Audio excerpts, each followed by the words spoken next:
Punching Up, a Nintendo podcast, is brought to you by you. If you want to learn how to support our show, go to patreon.com/laststandmedia.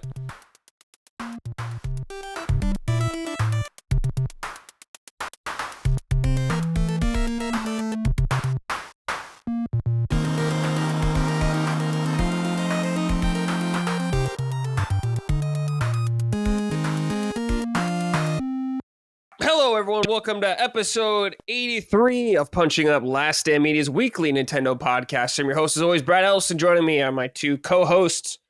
We're starting with Mrs. Micah Moriarty today. Micah, hello. Greetings. How are you?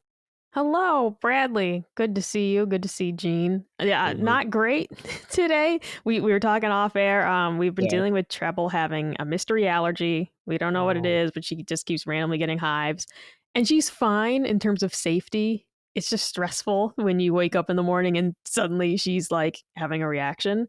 And the other thing is that I myself just feel itchy head to toe when this happens. So I hate it. Because like at the moment that she has hives, it's like, now I'm itching and I hate that. And I've just been itchy this whole time. So I know it's all psychological, but that doesn't mean I can shut it off. Yeah, I get it. It happens. I'm fucked up right now too from my allergies. Today I've gotten my ass kicked. My eyes are watering. My vision was blurry earlier, and I have a massive headache right now. I might have to put on my sunglasses later just to help with the light, but we shall see. But we're gonna make it through it. Gene, how are you? Hope you're doing better than me and Mike are today. Doing okay. Yeah. Cool. I get there. allergies too whenever the seasons change, but mostly I get sick.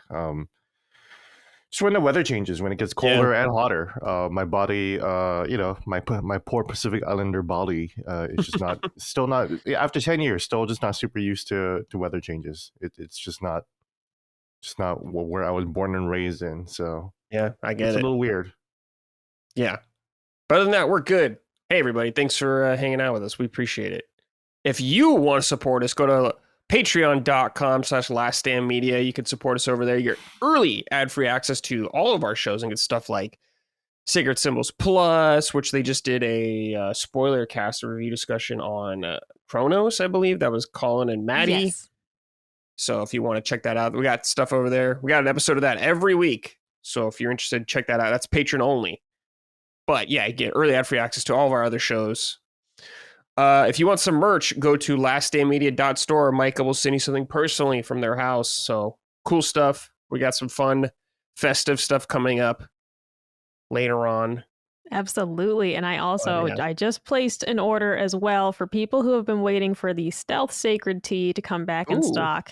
That's coming back, and it's going to be a different color than the last one. So stay tuned for when we officially list that. But I did want to give that update because I've gotten several inquiries on if the Stealth Sacred Tea would come back, and it definitely is. We just were deliberating on what we want to do color-wise. Gotcha. Hot pink coming in. You're ready. I have no idea what color it is. That's the funny thing. So, because, Colin will be like, well, kind of like, what do you think? And the thing is, I just have to say, like, being a woman, it's like, well, I would do, not like hot pink, but I would do a more fun color, but it simply will not sell for our audience. For dudes, it's black. That's the thing. And maybe like a dark gray and a dark blue.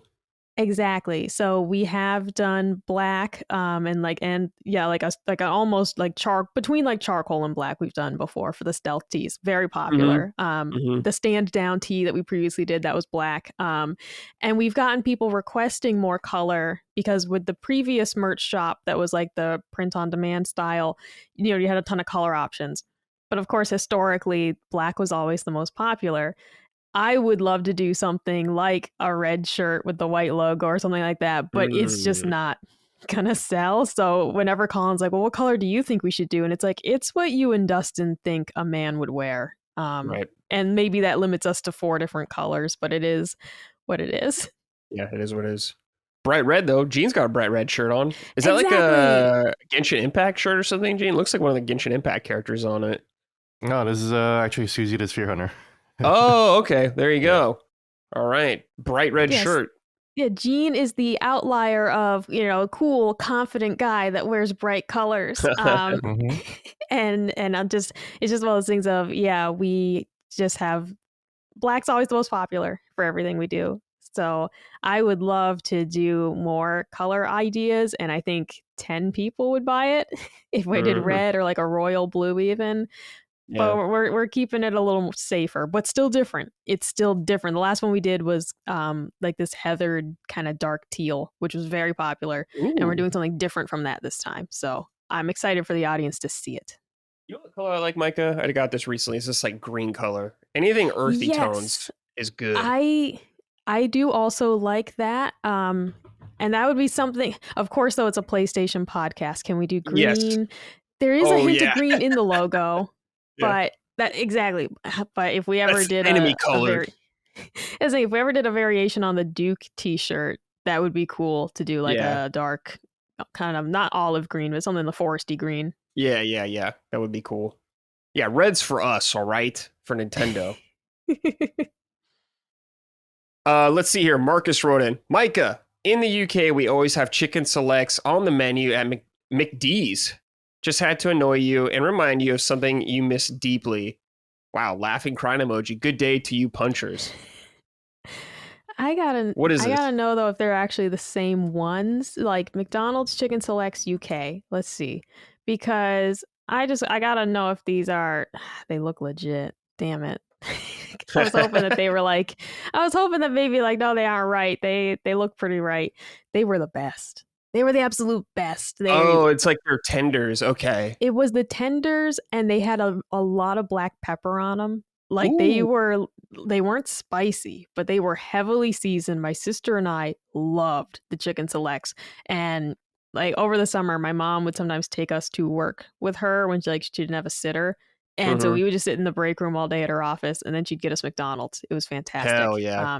And my sister would always get chicken selects. It's just one of those memories that's like hardwired into my brain, but they were so good. They were Yeah, I get so it. good. I hate that they never brought them back. It looks like they came with a sweet chili sauce too, which looks pretty cool. I'm just looking at I Google and stuff like that, but Yeah, I don't remember us getting. My sister actually was never a sauce person, like hardly at really, all. okay, okay. I was always a barbecue sauce person at McDonald's, and my sister still to this day doesn't like ketchup. I think she likes barbecue sauce, but she's just really not a sauce person. But Mm, God, the tenders were great. The mighty wings were great. The only thing they've done for me, they did in spirit bring back the Southern style chicken because the chicken sandwich they brought back a couple years ago, that's the Southern style chicken. I think they call it the McCrispy, but it's mm, the same exact thing: deep fried chicken, buttered bun with pickles. That's the Southern style chicken, which is my all time favorite McDonald's sandwich. So they did at least bring that back for me, not in okay. name, but same style. Yeah, I didn't know you had you were so passionate about chicken selects from McDonald's. Oh my Where did this come God. from? See, Where did you talk about this on? Was this like on a stream? God, who knows where? I mean, I've just Okay. probably mentioned several times over the years how much I love the Micah and chicken I have select. definitely talked about it before. Have you guys? I don't Our remember at attendees, all. yeah. Yeah, it must be an old episode of Punching Up or Constellation, but I I low key love McDonald's. I only Mm, go maybe twice a year these days, but I really? I I fucking thought love Colin hits McDonald's, that man. up quite frequently, but I guess not. No, I mean the way we talk about it because we like it so much, you'd think we were Hmm. there a lot. But I Mm. mean, we went for the first time maybe this year, this past month, and because we were like, I don't think we've been since. We always go on Christmas Eve. We always go to Oh, McDonald's. really? Okay, interesting. Stupid little That's cool. tradition. No, I like that. I think that's cool. I like little Well, it's traditions like that. because Christmas Eve for Colin's family is the Feast of Seven Fishes. Obviously, he hates fish. I like fish, but it's a Hmm. lot of fish. So Yeah, I save room, and he just doesn't eat. And we go to McDonald's after, and it's fantastic. that's really fun. They don't offer him different food They with his family? do, they do, but for him, it's like the entire house like reeks of fish, Oh, okay. and so he's kind of Gotcha. just like put off by it. It's like, yeah, you're offering me a chicken cutlet, but this place smells like fish, and it Oh, just is. It's like kind of just ruins yeah. it. If you Mm, hate fish, it's a rough day to be a I'm with him, yeah. Moriarty. No one in my family really eats fish. My dad will occasionally, but no one's a really big fan of it here. I don't know. Weird. Yeah, that's the thing. We, like, growing up, like, my parents both love fish. My dad fishes year round, goes ice Right. fishing even. We always would eat what he caught. Like, he wasn't just a That's cool. sport fisherman. He always would bring it home, when he Provider. could. Yeah. So it just was. I was like, I grew up eating a ton of fish and seafood, Yeah. and I married someone who hates it. Yeah. That's really funny. Do you make yourself seafood occasionally though? No, because if I'm making dinner, I don't want to have to make two dinners. And you could be like, Mm, well, he can make himself something. He could, but I just feel bad. Dinner's my thing. So sure. I don't want to cook two things. And then conversely, I don't want to stink up the house because I Yeah. just know like he just really hates it. Very So thoughtful of you. yeah, maybe if I was having a bad day, I'd be like, I'm making fish sticks and you can deal with it. Yeah. But I've never been so cross with him as to bring home a pack of fish sticks and stink up the Yeah, house. that's when you know you fucked up. When Mike is bringing home fish sticks. That'll be the sign of the end is when I start bringing home my beloved Gorton's fish. And Yeah. I just start making that. Yeah, no, Mike and I have talked about the McCrispies that are out right now at McDonald's. Crispies? McDonald's, if you want to sponsor us, Please. we're more than welcome to promote you. Oh, hell yeah. Yeah, punching up, sponsored by McDonald's, Yeah, definitely. absolutely. But yes, McDonald's. they have their signature McCrispies out right now. But in 2017, they had the buttermilk chicken crispy tenders. I think that's the Wow. one that Michael really loves, right? I don't Buttermilk. remember. Let me 2017, see. several years ago now, 7 years ago. Oh yeah, those were good. I'm thinking of like the original Chicken Selects would have been out maybe when I was in middle school. I hate to Oh say yeah, how old the that was. OG chicken selects. Yeah, Yeah, for yeah, sure. yeah. Yeah. Yeah, because it is. It's like they've just never been the same exact tenders. When they have, yeah, when they brought back Mm, the crispy tenders, and it's like, yeah, they were good, but they weren't the original with like the heavy pepper seasoning. Like, but no, you're right, Gene. They did bring them back briefly, but yeah, all Yeah. right. Yeah. No, I Colin think the just brought chicken. Treble in for me to look at. Oh. He's Show it to giving the her a camera. bath, hoping it helps with whatever her Mm, allergy is going on right now. So Oh, we have good like a dad, special Colin. shampoo. yeah. Take care of those pups. They should do you guys should do a bath stream with Russian Trouble. It'd be nice to see Colin, actually take care of something. Oh my god, right? I mean, because when it comes to he's all over the dogs and the plants and Yeah. everything. I mean, he's very. You should see him when he's taking care of like our house plants, and he's like this guy, and he's like turning them so they're facing the sun, because he's like, oh, this guy's leaning a little bit, and it gives it like a Mhm. quarter turn. Yeah. He's very good with the plants. He's very good with the pets. Yeah. Yeah. I mean, I've seen him handle the dogs, and it's very sweet. And he's always talking about how the Ring camera always has him just looking at the plants outside. That should just be a stream. That should just be a stream of just him looking at plants, just like hands, just like Yeah. Gardening stream. Basically, every time he goes Yeah. outside, he's pondering something. Yeah, pretty much. Let's see. Loom Doom wrote and said, "Hey punchers, Brad and Micah, do you two watch Demon Slayer? Demon Slayer is a solid action anime with amazing animation, and I encourage anyone in the audience to give it a try, even if you haven't watched anime before. The recent movie that's in theaters is very good, and I would recommend seeing it on the big screen if you can. This weekend, the movie surpassed Superman at the worldwide box office, which is just crazy to me. Weebs are taking over. Thanks for reading my non-Nintendo write-in and keep on breaking bricks." All right, I'll just go first. I've seen some of Demon Slayer. I was on season 2, I want to say, the Entertainment District arc, but I just haven't watched anything. I thought it was cool. I just haven't watched anything. Well, Micah, you like some anime. Have you seen Demon Slayer? Is that the show with the little girl carrying around like a scroll in her mouth or something? Yes. Is that? Yes. I've not seen it. Okay. I'm familiar with it, but Yeah. I have not seen it. I maybe I will check that out. I've been out of the loop on anime for a while. Oh, yeah. Me too. Yeah. And I'm just out of the loop on TV in general. Like we just watched The Gilded Age on HBO, and I was like, I can't think the last time we sat and watched a show together, and it might have been the last season of The Gilded Age. Like we just don't watch Gamer TV mode. like we Yeah. used to. Yeah, that's the thing. Well, especially now during football season, like that's several hours of TV a week that I'm watching. Yeah. And it's cutting into game time, but it's like So I'm supposed to watch Severance on top of this? I just watched 6 hours of football today. Yeah. How much more can my eyeballs take? Yeah. Gene, have you seen Demon Slayer or any interest in Demon Slayer? I have not. I have interest in Demon Slayer because it is the number one thing in Japan. Period. Yes, it is So, huge. Something that popular should get my interest, but I'm just like most people, I just don't have the time to check it out. But Sure. someday I will. Maybe I'll play a game. Yeah, I played some of the game. Is it good? Whatever. It's whatever. It's whatever. Yeah. It's like a 3D anime arena fighter, like every anime game. Oh, God damn it, man! That's every anime game, man. It makes me so mad because I will forever say Dragon Ball Z Attack of the Saiyans is a top tier turn-based RPG. I need to play and that. They've never returned to it. And it's just like, please just stop making every single thing, a fighting game with story. It's like, give me a goddamn, like a real turn-based JRPG, please. I would kill for that. I would kill for them to continue that series and actually go through each arc. It would be incredible. They did a One Piece one years ago now, One Piece Odyssey, but it's a turn-based RPG.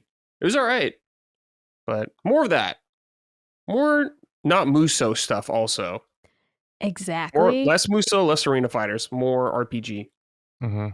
Yeah, there was a Naruto Rise of a Ninja. Dude, that was the Ubisoft game, right? It sure was. Yeah, that for game Xbox was 360 sick. only. Yeah, that game was sick, dude. Yeah. Some it of was the Naruto good. games were really good.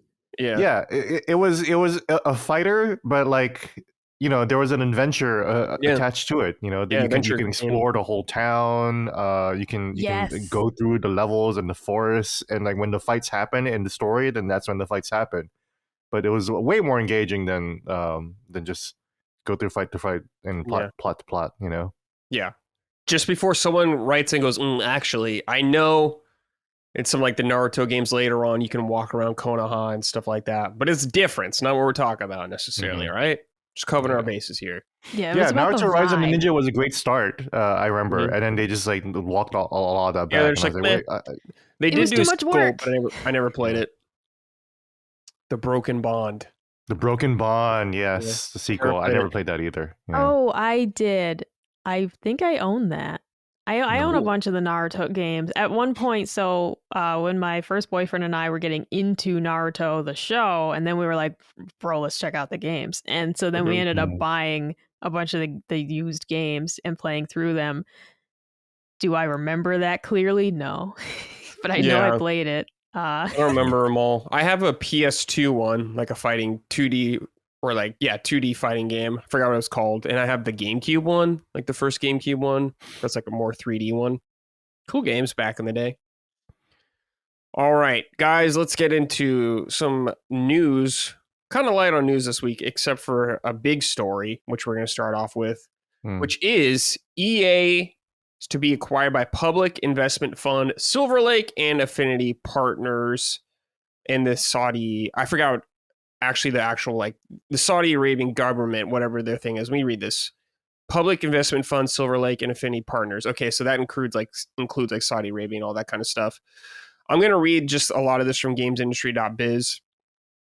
It says Electronic Arts has been confirmed it's entering an agreement to be acquired by a group of investors comprised of Saudi Arabia's public investment fund, PIF, Silver Lake, and Affinity Partners. The investment group will acquire 100% of the developer, with PIF rolling its existing stake in the company. As part of this acquisition, EA stockholders will receive $210 per share in the cash. Transaction will be funded in cash from PIF, Silver Lake, and Affinity Partners. And it's going, okay, this includes PIF's existing stake in EA, consulting in an equity investment of approximately $36 billion and $20 billion of debt, $18 billion of which is expected to be funded at close. So basically, EA is no longer a public traded company.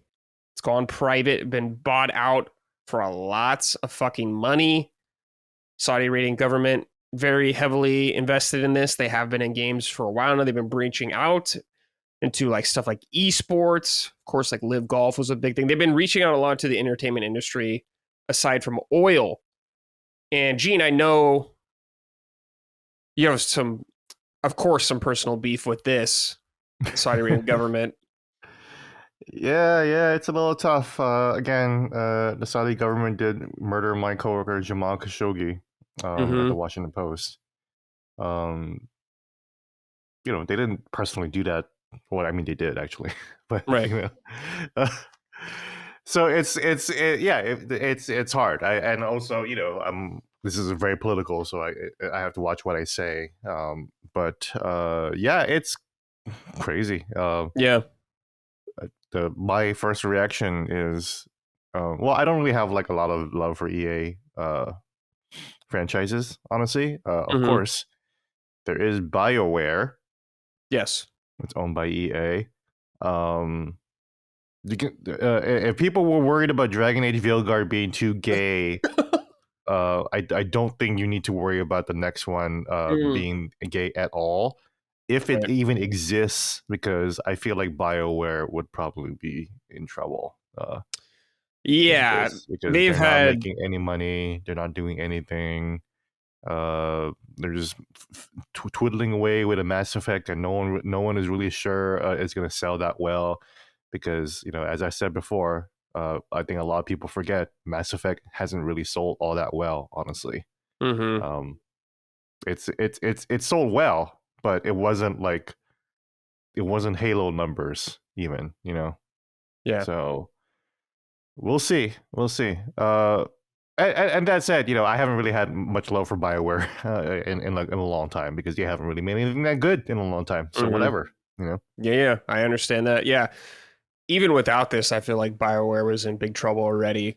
Totally. Like all those misses they've had. Anthem, Mass Effect Andromeda, Dragon Age Veilguard, rough over there. Let me read a little more actually of this going on here. Yeah. Let's see. Let's see. This is a quote from Andrew Wilson, who is like the head of EA right now. Our creative and passionate team at EA have delivered extraordinary experiences for hundreds of millions of fans, built some of the world's most iconic IP, and created significant value for our business, said EA CEO Andrew Wilson, who will remain the head of the company. Quote, looking ahead, we will continue to push boundaries of entertainment, sports, and technology, unlocking new opportunities. Together with our partners, we will create transformative experiences to inspire generations to come. I am more energized than ever about the future we are building. So, and the talk was for the buyout was about like 50 million, I think, maybe a little more, but around that ballpark. Or billion, I'm sorry, not million, billion. That's with a B. That's just peanuts, Bradley. Yeah. That's you couldn't even buy a sandwich at McDonald's with $50 million. That's true, dude. I know. Mike, a side tangent. Did you hear me and Colin talking about how sick it would be to open up our own Del Taco franchise at Del Taco because he loves it? Dude, I would love to franchise something and just be that dude that walks in, be like, "How's it going in here? Give me my free sandwich, and I'll leave you alone." Yeah. But Micah, how are you feeling about this news right here about EA being just kind of bought out, gone private now? One of the biggest companies in gaming. Yeah, surprising, first of all, because I was just like, I'm going to break it down for you guys that I am not what you'd ever describe as a finance bro, all right? Colin handles, to quote Bill Cosby, I do not handle the tricky money. My wife Camille handles the tricky money. And my husband Colin handles the tricky money. So when it comes to, people will ask us, be like, what was the rate of your mortgage? I'm like, I don't know. I didn't fucking do that. I didn't sign any of those papers. I didn't do any of this. And they'll be like, what do you invest in? I was like, I don't know. Colin does all that. Yeah. So I asked Colin, I was like, what are the benefits of them going private? And he tried to explain it, but I'm not going to lie. Like the monkey with the symbols in my head started clapping. And I was just like, God, stop talking. Yeah. So surprising, just because I'm like, in my layman's brain, I'm like, why wouldn't you want all the money of being public?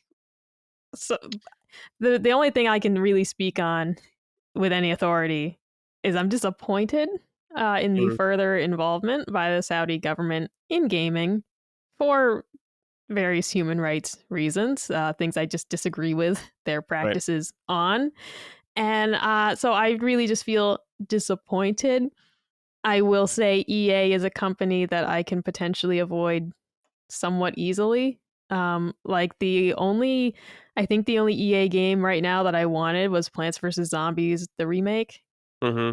And I'm like, well, I'll decide if I can live without that or not. Although this didn't happen yet, right? If I buy something from them now, does it happen Uh, yet? expected to close during quarter 1 of fiscal year 27. Okay, all right. I'm gonna buy that, and unless they announce something like Titanfall, I'll avoid their stuff Mm, probably. You yeah, know, yeah, Yeah. yeah. because the reality here's what sucks is just as consumers, we have some control. We watched Cracker Barrel get rid of both the man and the barrel, as people said, and then they put it back. So they're like, sorry, we shouldn't have done that. Because people were like, what the fuck are you doing? Yeah. But when it comes to something like this, a $50 billion buyout, I really don't think I have any power here. I don't No. think they care if I stop buying Battlefield. I don't think they give a shit. Yeah. So it's that whole thing of like there's no ethical consumption under capitalism because truly I admit wholeheartedly my phone has minerals in it that were mined by children and was all that stuff. Right. So at the end of the day it truly just comes down to what your conscience is comfortable with, and you just shop accordingly and do your best to be a good human. So it's just one of those things like, yeah, a blatant murder of a journalist is horrifying. And my gut reaction says, I don't want to give those people my money. But as I Right. continue to watch, like as a huge sports fan, as I continue to watch, like, oh, and the XYZ is now funded by the Saudi government. And it's like, I mean, am I, you know, how much Yeah. in life do I give up? And it's Mhm. not going to change anything because Sure. because nobody else is not nobody, but not enough people will say we're not going to watch the flag football tournament. We're not going to watch it because they have their money in it. That's not going to happen. So I cannot Yeah. watch it, but is it going to make a difference? You just So got to it's do whatever just feels right to you. exactly. I think it will make me heavily consider what I purchase from them, but truthfully, I don't purchase a lot from them in the first place. I haven't bought Mhm. Battlefield since Battlefield 3, I think. Well, okay. So I'm out on that. There's not a ton that they had. They're not making another Titanfall, so they can go fuck themselves with that. So I don't know. It's disappointing, but Yeah. truly, it's not going to heavily affect my shopping because I wasn't the biggest EA customer in the first place. Right. I I'm just like curious kind of what the aftermath of all this will be in the sense that obviously there's going to be layoffs. This happens every time something like this happens. So I'm curious what's going to happen there. Like Gene was saying, BioWare has kind of been on the chopping block. Maybe they're more on the chopping block than ever. I have no idea. But like the Saudi government pretty much controls SNK from what I understand mostly. And I haven't played a lot of SNK games recently just because there hasn't been a lot that's interested me. Like, but like I'm curious about like people who have been playing like the new Fatal Fury and stuff like that. What do they think about this, or if it feels like it affected the games? I have no idea. I'm not really sure and stuff like that. Like Metal Slug Tactics, I don't really know, but this is definitely something we'll see play out slowly over time. I suppose this is like a big time for me. Is wait to see what's going to happen. I'm not thrilled about this, obviously, but I don't know. It is what it is right now. So all we can really do, I guess, is wait and see what unravels. But and I'm Yeah. not like a business person or like a numbers person in this sense. Like I don't understand a lot of this like many people do. So a lot of it is me just kind of waiting to see what happens later on and stuff like that. But I guess before we move on, any other thoughts you guys want to talk about this or anything? Yeah, I mean, we expect layoffs, but also, some people are also saying, because they're not a public company, this could also save layoffs, because Maybe. Yeah, I have no idea. there's no public pressure, and public companies are usually the ones that expect, the highest, most unreasonable profit margins, Yes, you're and right. this is privately owned, but this is still like a complete structure change. So like Yeah. whatever transition is going to be happening is likely going to be painful first, but we'll see. I mean, it's EA. Who fucking cares? Yeah. You know, I guess I just don't like to see like an American company be bought out pretty much by a foreign country like that.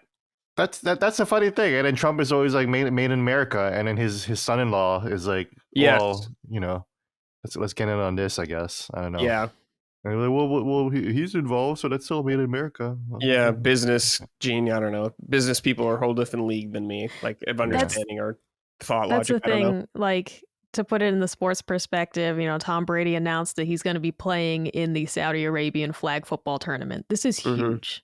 We're Right. talking about this man's coming out of retirement to play in the flag football tournament with some of the best players, available.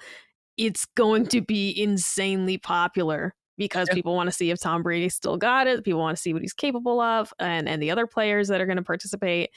And it's just one of those things of, it's just kind of like, man, do I say I'm not going to watch it, and does it make a difference if I don't? Yeah. Yeah. Yeah. I mean, it's up to every person's own discretion out there. I'm not Mhm. into telling people what to fucking do or what to like and stuff like that. So I don't know. Whatever you guys feel, everyone listening, whatever you feel you need to do, go ahead and do it. Whatever. It's up to you. Live your life, amigo. And All right. clearly, I'll also just to put it out there, this is not a dislike of the Saudi Arabian citizens Oh, and of people. course. This is a Of dislike course. of moves our government has made. Yeah, So yeah, it's yeah. like, this is not an anti anyone in our audience or anything like that. This is about Correct. a very powerful government that we are concerned about some of the things they do. Yeah, correct. Yeah, Yeah, people hate Americans. Doesn't mean we're all bad. Oh, correct. absolutely. America sucks. So All right, next. New Lord of the Rings game possibly coming. This is good news for me. This is from Insider Gaming. I guess this is exclusive from them. New Lord of the Rings game in development. I'm going to read this off their website. A brand new Lord of the Rings game is in development and has been for some time. Sources close to the game tell Insider Gaming that a new title is set to be at least partially funded by the Abu Dhabi Investment Office, ADIO. This funding should roughly equate to 100 million, give or take. The deal has been in the works since last year, and while not signed yet due to the number of moving parts, it is said to be made official, quotes, soon, and could happen as early as next week. Regarding current funding for the game's development, it has been funded internally. As far as what the game will be, sources didn't want to say too much. What was said, however, is it'll be a third-person action game that is designed in a way to compete with Hogwarts Legacy, in quotes. In addition to the ADO to say that multiple parties are involved with the game, including Embracer, Revenge, and other studios. Embracer has had the rights to the Lord of the Rings IP and video games since 2022, which it paid nearly 400 million. It has since licensed out those rights to other companies to produce titles, including the much maligned The Lord of the Rings Gollum, which I have played some of it. It was not good. Oh, you played that? I got it for free, for like a code for it when I was at Easy Isles and I played it. I was like, this is just kind of boring. I actually played it a little bit after it came out, so it wasn't like extremely buggy for me. It's just kind of just boring. It's the best way I could describe it. Micah, new Lord of the Rings game, wanting to compete with Hogwarts Legacy. Does that sound appealing to you? I'm gonna answer that with my little display of Lord of the Rings Funko minis, which were Funko sent to me minis? by. We have a super cool listener who will remain anonymous, but who works for Funko and had a hand in designing the minis line. Oh, And they sent me these, and it's one of my proudest things. I love miniature anything, and these are yeah. so fucking cool, dude. Because they actually come. Oh, I dropped it. They they come out. They're each in their own little box, right? Yeah. And they pop out of it, so that you take little Whoa. Galadriel out of. These are awesome. All right. Okay. I fucking love these little Funko minis. They're fantastic, and they come in these cute little display things. Anyways, so yeah, I would be thrilled if it's good. No one's more disappointed than I am that the Hobbit Shire Life game sucks. Oh, yeah, yeah. I really was. I wasn't surprised, but I was extremely disappointed when the reviews started rolling in that it was bad. Like the idea of that game sounds cool. the idea is everything, okay? Farming life Mm-hmm. sim, but it's the The idea Hobbit and is you're living the everything. Shire. Okay, it's flawless. The idea is like saying, Micah, do you want to be dipped in 14 karat gold? And I'm like, absolutely, I do. So the idea was top tier. It Yeah. sucks though. It's not Yeah. good. Big unfortunate. Even the best user reviews are like, I like it because of the setting, Mm-hmm. but the game itself is not great. So if this is good, because I looked at Hogwarts Legacy, I have never watched or seen Harry Potter, so I simply have no feelings about it. But I observed Hogwarts Legacy and said, yeah, this looks really cool. If you're a Mm-hmm. Potterhead, you're Yeah. walking around Hogwarts, you're hanging out with everybody. This is an incredible experience if you're a Potterhead. So if they're framing it that it's going to be that, but for Lord of the Rings fans, if this is executed well, I want this. I want Mm-hmm. this to be a good thing, and I want this to succeed because I looked at Hogwarts Legacy with a slight jealousy, a slight FOMO, because I was like, I kind of wish I liked Harry Potter because this looks cool and everybody's having so much fun with it. I just don't know a goddamn thing about Harry Potter, so I felt nothing. Yeah. I get it. I guess I'll just read this real quick before I go to Eugene. Neo JD wrote and said, "What up, my?" I'm not reading. Consider Insider Game reports that a new third-person Lord of the Rings action game is being developed by Embracer. It's an action game set to quote compete with Hogwarts Legacy. Do you think they'll finally figure it out, or will it be more trash along the lines of Gollum? Also, what's your interest in Lord of the Rings in general? Thanks. I'll tune in and wait for Micah to say Bradley now. All right, Gene. What do you think? Are you into Lord of the Rings? Are you excited for the idea of this? No, I think I've, to quote Colin, graduated past Lord of the Rings. Not really interested in the IP anymore. If they decide to make more movies, I'm good. I watched the TV show. It sucked. It was so fucking boring. I didn't understand. And even when I was watching it, I was like, there's nothing about this that I would want to make better to do it. I just think that Lord of the Rings is done. Like it doesn't need to. It doesn't need to keep going. I mean, that said, if they make some cool games out of it that are just like a cool game, then sure. Mm-hmm. But I'm not waiting. I'm not waiting on the Lord of the Rings IP to revive itself in any shape or form. I Mm-hmm. loved it. Shadow of the Mordor games were good. Um, and I love the Lord of the Rings movie games from EA back in the day. Yes. Speaking of EA, Yes. Those games were fun. they would transition from the movie scenes into the game, like into like the game engine itself, Mm-hmm. and that shit was so cool when you see Yeah. Helm's Deep ladders going up on the wall, and then suddenly you're playing the game. That was so new back then. Yeah. PS2 era? Yeah, hell yeah, it was. The PS2. I had the greatest hits version of the Two Towers and Return of the King, and that shit was fun. They were cool co-op beat 'em up games, but Yeah, they were. that was also at a time when I don't know, movie games weren't good, and those were pretty good. So it's Yeah, like, it was those were solid interesting. movie games. Yeah, You yeah. know? I'm personally very interested in Lord of the Rings. I love that universe and all that kind of stuff, and there's so much cool shit you could do in it, but there has been disasters recently. Like Gene was saying, like Rings of Power, I'm not a fan of. I don't think it's very good. Right? It was so bums boring, me dude. I out. was like, what is going on, It man? bums me out. But There's like nothing going on in the story, dude. Like seriously. Tales of the I Shire. mean, I just didn't watch it. I Yeah. love the movies. I love the books, but I was Mhm. like, this looks bad. I just thought this looks bad. Yeah, it's not great. It's not great. As someone who's seen both seasons, it's not great. You've seen both seasons? Yeah, because I Gosh. love that Jesus. universe, but I acknowledge 100% when I'm watching it. I'm like, yeah, this isn't great, but I just love that universe so much. So I'll put Yeah, it. because I was mildly interested in the second season because the only thing that interesting that happens at the first season is pretty much the ending of the first season, right? Mhm. So I was like, okay, well, maybe I'll see where this goes. But then I remember like what I had to get through to get there. So like, I was like, not damn good. Yeah. I would not. Yo, this is good TV. It's not. It's high budget, which is cool, but Very high budget. yeah, Really it looked good, but I'm just like, what am I like? yeah. It's This like a is- huge missed opportunity, just in my opinion. It's like you fucked up bad. But anyways, sorry, Gene. Did you ever play The Third Age on PS2 also. Turn-based Lord of the Rings RPG. No, I heard of that though. I remember that. I remember I wanted to play that. Yeah. Yeah. I remember it being fun. I have no idea if it is now, but at the time it was fucking cool. This was Yeah, I turn-based remember Lord of the that. Rings RPG. It was sick.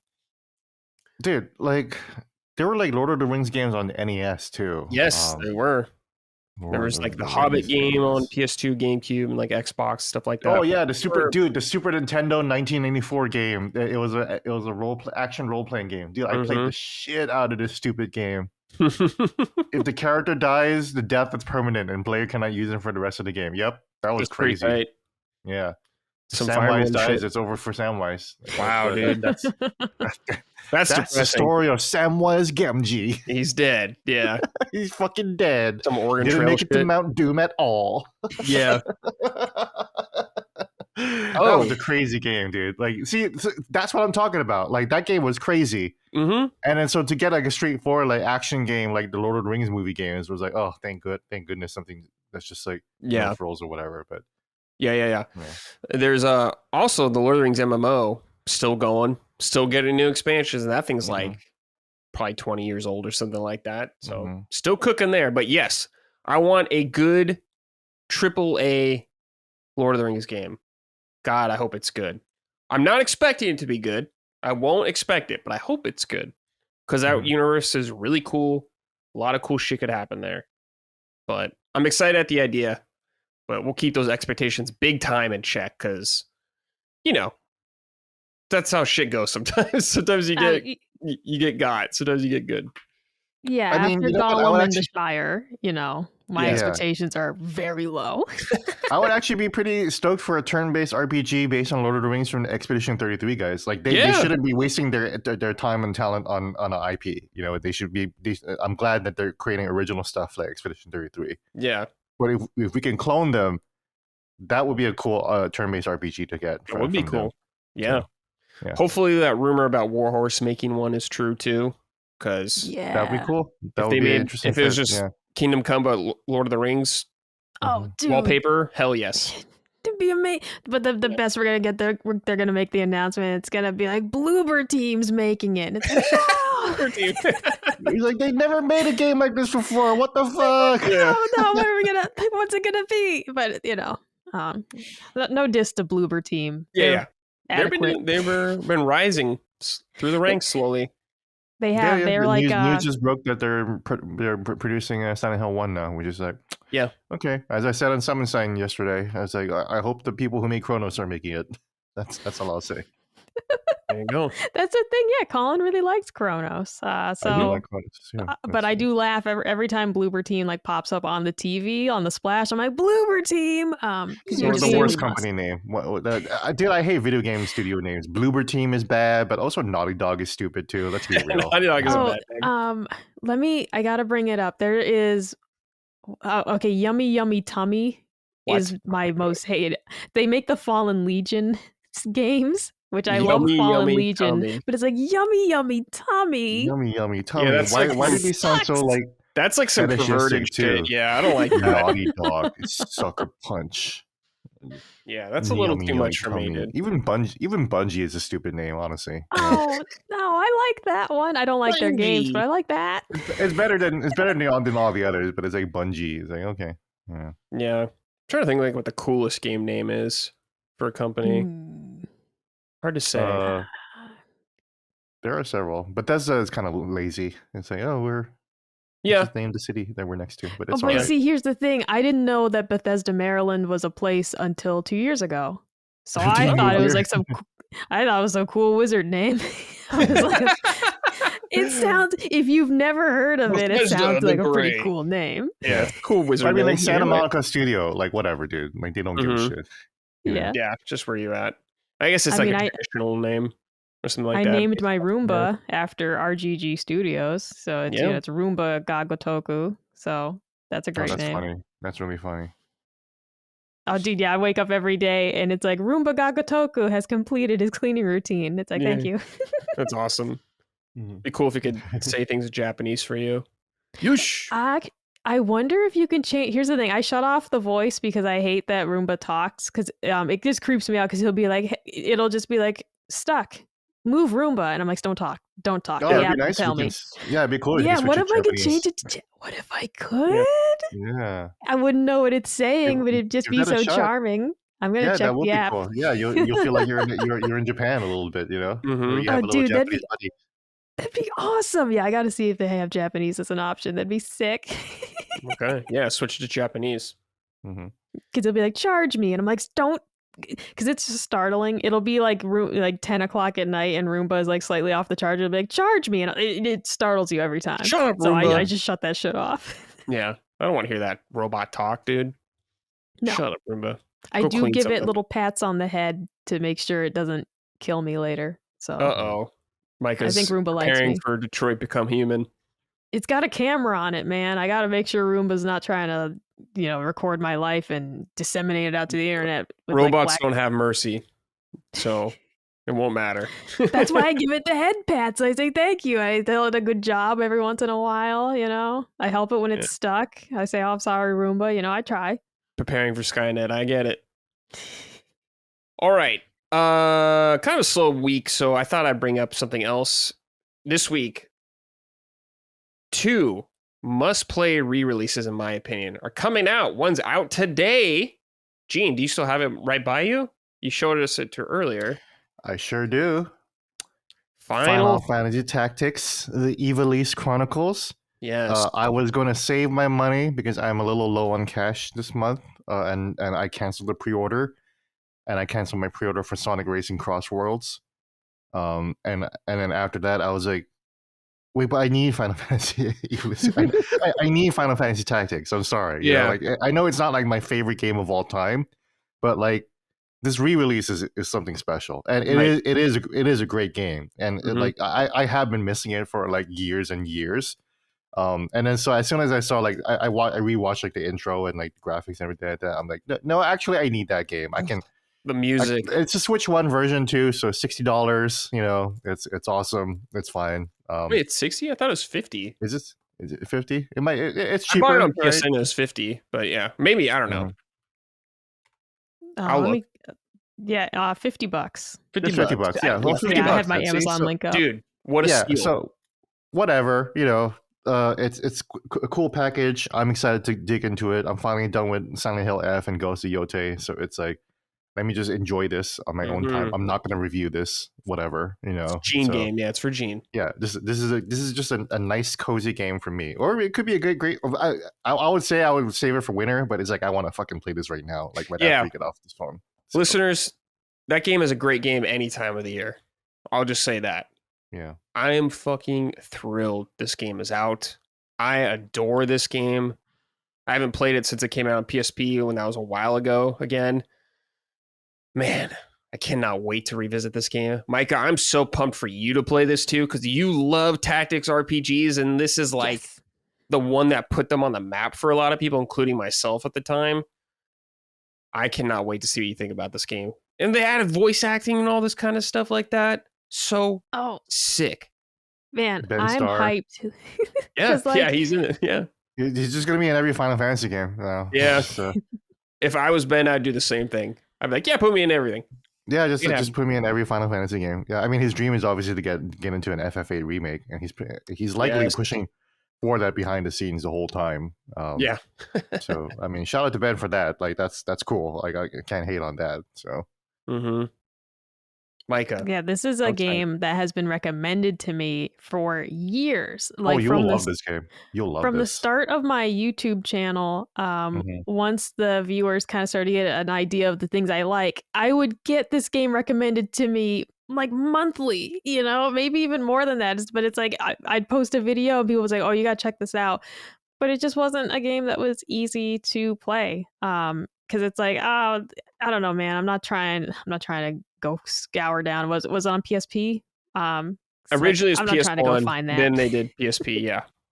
Yeah, and I never owned a PSP. I had a Vita, but I never owned a PSP, and so it's like I'm not trying to hunt one of those down and end the game. And so it's a game that's just been recommended so many times to me by well-meaning individuals who know I would love it. I can't wait. I am on Amazon Watch. It says that it will be delivered around between 6:15 and 9:15. Sucks.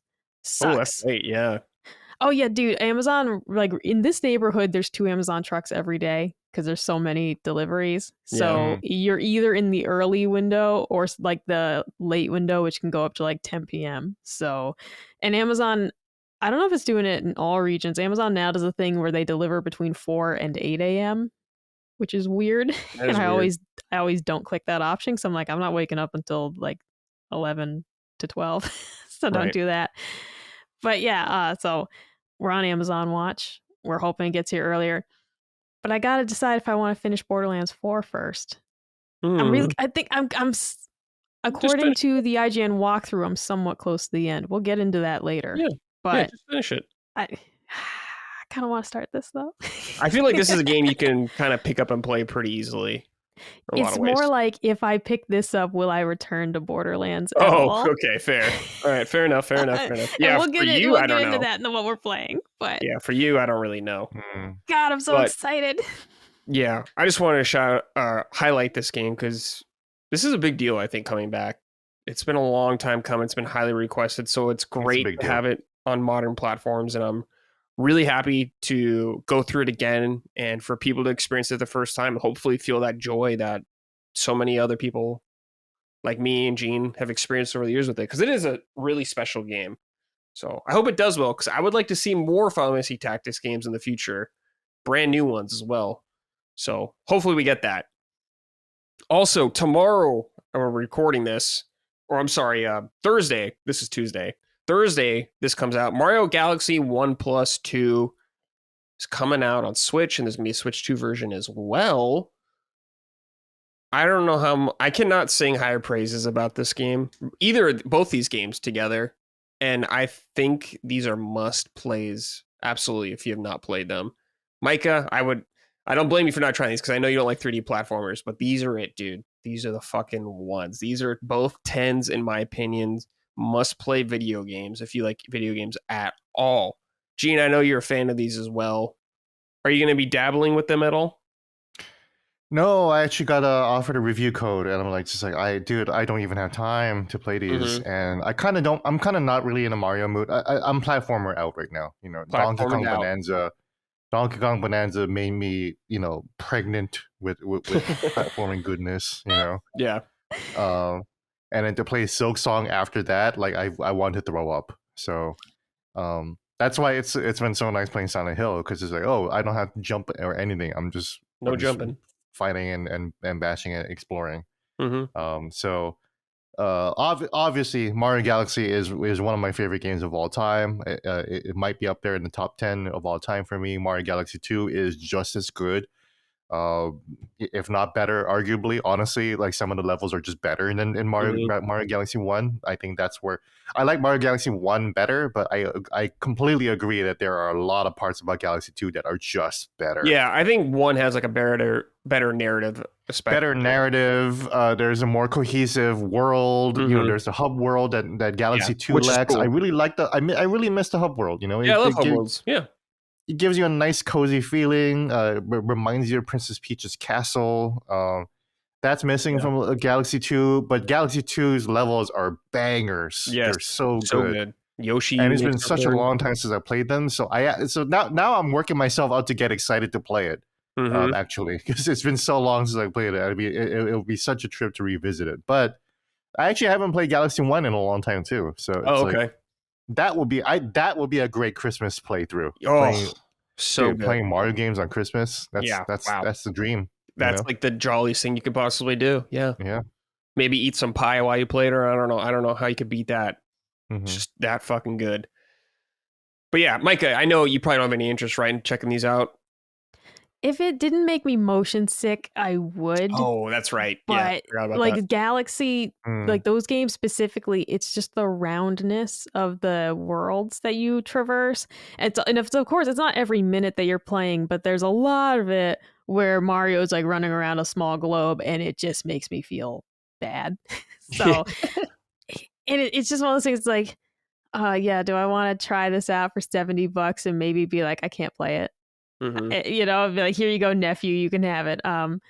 So yeah, I probably won't check it out. I this is something I feel FOMO on because I agree that these games are fantastic from someone who played it as a backseat gamer, from someone who just observed my boyfriend at the time playing it and just had fun, kind of just like watching and observing the cuteness and all that and the variety of stages. I'm like, this is really really neat.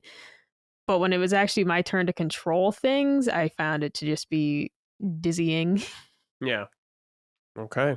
Cool. So yeah, 2 amazing re-releases that you should check out. Both on Switch. You can play them both on Switch. All right. Now let's talk about what we're playing. Micah, let's start with you.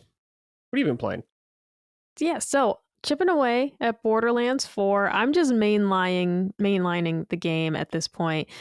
I have tried a couple of the side missions and they're just not very good.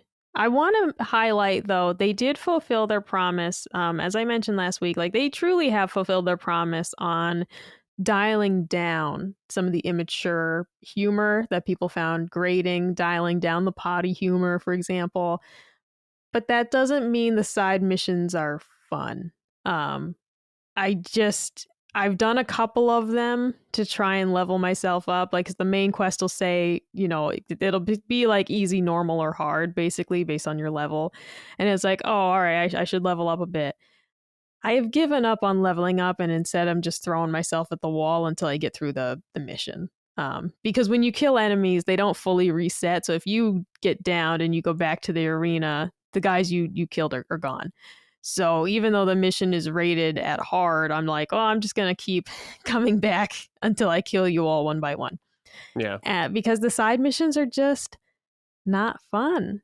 I'm just the biggest thing I was telling Colin is the Borderlands style of not really having cutscenes. Like there are a couple cutscenes along the way, but for side missions, you just have to stand here and talk to the guy. And sometimes they will have 2 minutes of just fucking pointless dialogue, and all you want is the waypoint to pop up on your map. That's all you want. You can't skip it. You can't skip it because it's not a cutscene. These guys just yammering at you, and all I want is for you to tell me where to go fetch the fucking item. And they're just trying too hard. They're Right. trying too hard to make a fetch quest for XP into something fun. And it's just, I just want to go shoot the stuff. I don't want to hear this whole rigmarole about it. And it's just, I honestly it got so sick of the side missions that I just said, never mind. I'm just going to brute force my way through the main story. And that's where I'm at.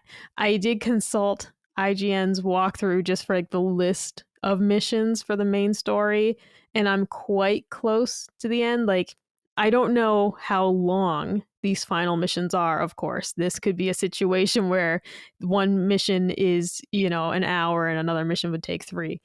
But Right. looking at the list, I am like 75% down the list of missions. So I'm hoping I can beat this in the next couple days, if not sooner. Like, who knows? Maybe this will only take a couple hours. But yeah, I like it. I do feel like they've never recaptured the magic from Borderlands 1 and 2, which are, in my opinion, the strongest entries in the series. I just feel like every attempt since then has been, some of them taking it way too far, just dialed it up to 15. And then this one is almost so dry by comparison that it's, I don't know, it when you take away the outlandish zaniness, and there's still some zaniness to it, but it's just, now it is just a whole bunch of fetch quests, and I'm like, I don't know. It's hard to strike a balance because admittedly I was sick of the really over the top stuff, but now I'm like, bro, this is so fucking boring. So the main story is still decent and fine. The villain is still way cooler than the one in Borderlands 3. Like there's a lot of improvements. The gameplay itself is fun, but I do find myself just mainlining it. And just enjoying the lootathon. It's still loot out the wazoo. It's still just like a new gun every 15 seconds, and that's a ton of fun. I love just switching stuff around on my character still. The story has actually surprised me, which I wasn't expecting because it's Borderlands. So I don't mean to sound too negative. It's really just though that the side missions, of which there are so many, I have found to just be just not fun. Yeah. And I've just instead resorted to just kind of being like, all right, I'm just gonna fucking mash buttons until I can beat this level and make it through this. Okay. Anything else besides Borderlands? No, I mean, I was hoping Final Fantasy would get delivered this morning and I would Okay. have checked it out so I could talk about it. But alas, Amazon, she's not brought it. Yeah. So Not yet. that's 100% though what I'm going to be starting next. So Cool. Fuck yeah. Gene, you and me talked quite a bit yesterday on Summon Sign, but let's talk about a little more here today. I guess we can just do a little more general thoughts. Ghost of Yeah. Yote, for anyone that Oh, didn't Ghost of hear it. Yote. Yeah. Yeah. General thoughts of Ghost of Yote. And I saw some comments on Summon Sign saying like, "Oh, this makes me really want to buy it," and another person was like, "Oh, this tells me that I want to hold off." Mm-hmm. Basically, my summary is that the writing is fantastic. I think if you were disappointed like me in the story of Ghost of Tsushima, the main story of Ghost of Tsushima, I thought the side quests were written well, but I think the main story just really just was Yeah, it didn't do it for you. wishy-washy. Yeah. Wishy-washy about the morality, and it just like really halted the momentum of the story. It didn't really make it all that exciting when the most exciting thing is whether this guy wants to kill or not. Uh, none of that is in Ghost of Yote. And I also saw people really appreciate the fact that there's no cringe. There's nothing in the writing in Ghost of Yote that will make it into the cringe compilation.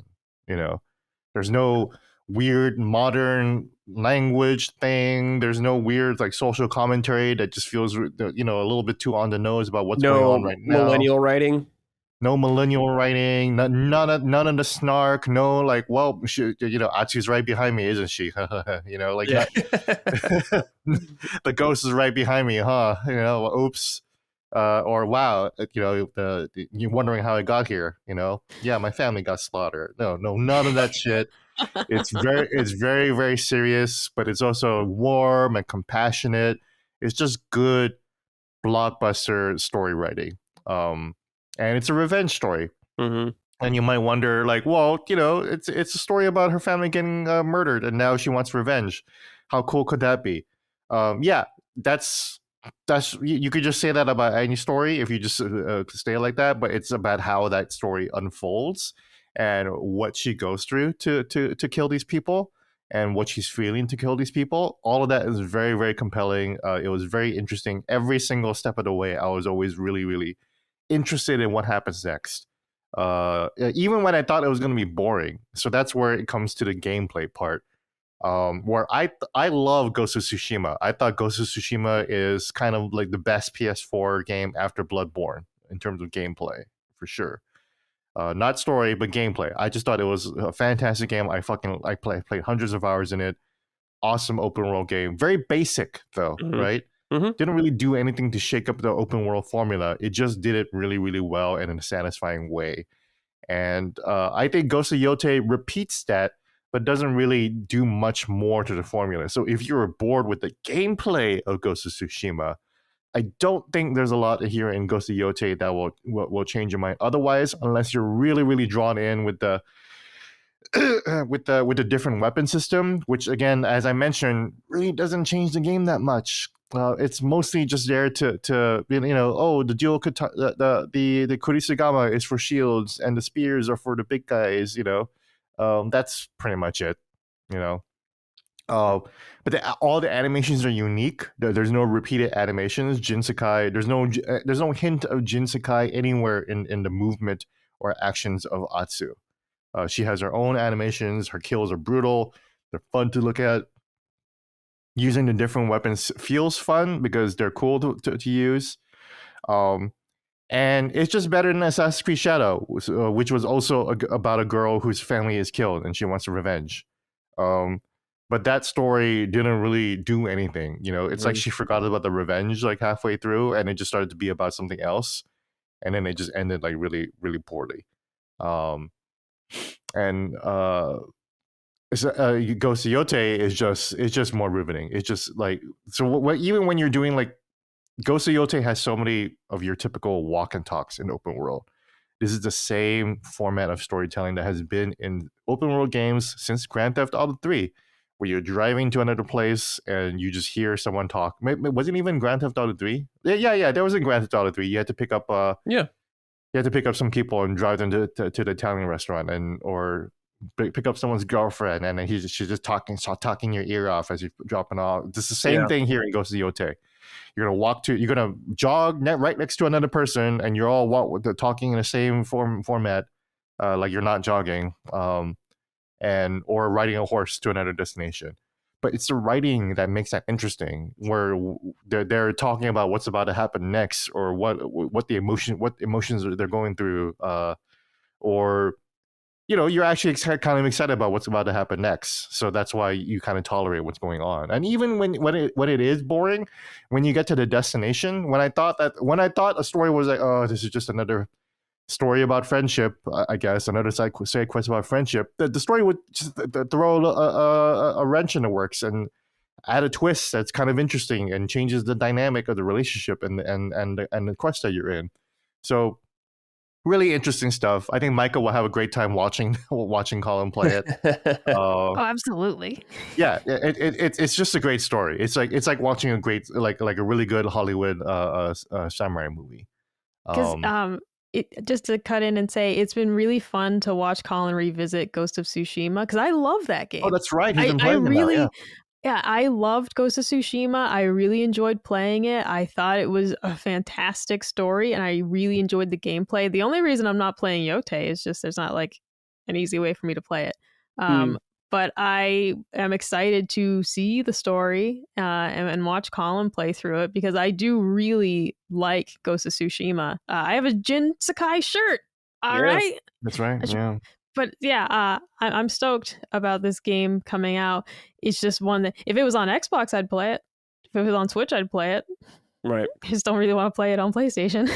So, it really, the problem is where it lives, not what it is. It does continue the use of the touchpad to do different inventory items and functions. And there is a new side quest. I didn't mention this yesterday. There is a new side activity where instead of haikus, you paint. Okay. Or you write down kanji on. You either paint or you write down kanji. You do calligraphy, like Japanese classic calligraphy, and you just gently stroke your touchpad and it's very easy. It's just telling you where to stroke, and you just stroke. Yeah, stroke all day. Stroke that controller all day. Stroke the Joy-Con. Right. Stroke it. So. But yeah, let's go to Yote. I think it's a fantastic game. But it's like Spider-Man 2 in terms of this is just the PS5 version of the PS4 game. But it's not like Spider-Man 2 in that there's no writing that's gonna just take you out and like it's gonna be memed. You're not gonna call this blue sky writing. You're just not. There's none of that here at all. Trust me, I'm very sensitive to that shit too. I don't like it. I can recognize when something is just a little too woke. I think Spider-Man 2 had a lot of that. There's none of that in Ghost of Yote, despite all the controversy about the developer who said that thing about the joke about Charlie Kirk or whatever, and also about the main actor Erika Ishii, who is very leftist but does a fantastic performance as Atsu. They're so good that I think that Erika Ishii should be Performer of the Year for the Game Awards over Ben Starr, who, I know I like to criticize Expedition 33, a game I love, but one thing I will say is that I think Ben Starr did a fantastic performance as Verso in Expedition 33. He was absolutely my front runner, but now Erika Ishii is coming in and kind of challenging that, and I think should be the winner. Although I would be happy if Ben won, because Ben lost as Clive at FF16, and Verso is a better performance. So and Ben's our friend too, so I'd be more than happy for him to win. Yeah. Too. Okay. Anything else you want to touch on, Gene? Just finishing up Silent Hill F. I know that maybe we can the transition to that, but I got the final ending for Silent Hill F. I've done 46 of the 55 achievements or something. So really just Quite a kind bit. of completing the game. I think the only things I got to do is just beat it on hard mode. So that's why I tweeted it last night. Pro tip for people: people think that story mode is baby mode. Um, Konami really screwed up the translation for this. They should have just called it normal mode. Story mode is normal mode in Silent Hill F. You're not picking easy. You are picking the intended traditional Silent Hill experience, and they do say that in the game. Story mode is the traditional Silent Hill experience, but it's in small lettering, and you might just want to get into the game and you just pick hard mode on instinct. Don't do that. You are making the game way harder for yourself. Hard mode is likely intended for you to be going through New Game Plus when you're equipped with better charms and better stuff. But I fucking love Silent Hill F. This is easily a Game of the Year contender for me. I thought Ghost of Yote was going to be in the top 5. Ghost of Yote has been immediately replaced now with Silent Hill F completely. Ghost of Yote is that great. I think if there was a top 10 Game of the Year, then Ghost of Yote would easily be there. Sure. But yeah. F is just clear. You know, I talk about the good writing in Yote, but F just clears it. It is also interesting to transition from, and a lot of people will be doing the opposite of me this week, to transition from playing as Atsu to playing as Hinako in Silent Hill F. Both Japanese girls, both going through their own trauma and their own shit and dealing with their own ways. And so you'll be playing Ghost of Yote later this week, but you just finished Silent Hill F last night as I watched on stream, and that was fun. Yeah, you did watch me play it. As G was saying about the hard and story mode, I played on hard for like 95% of the game, and it's fucking hard, dude. It's fucking hard. You get like 2 shot by like everything. Like I died a lot. But at the very end, I wanted to finish before I went off stream, so I just put it on story mode, and much more manageable, way easier.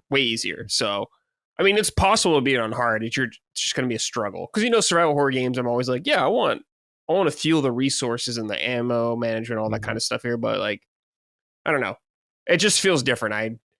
I think playing story mode is probably the best idea, like you were saying. Yeah, I played it on story mode, and I was still struggling with resources. Like that's still there, especially at the beginning of the game where you're supposed to be playing story mode too.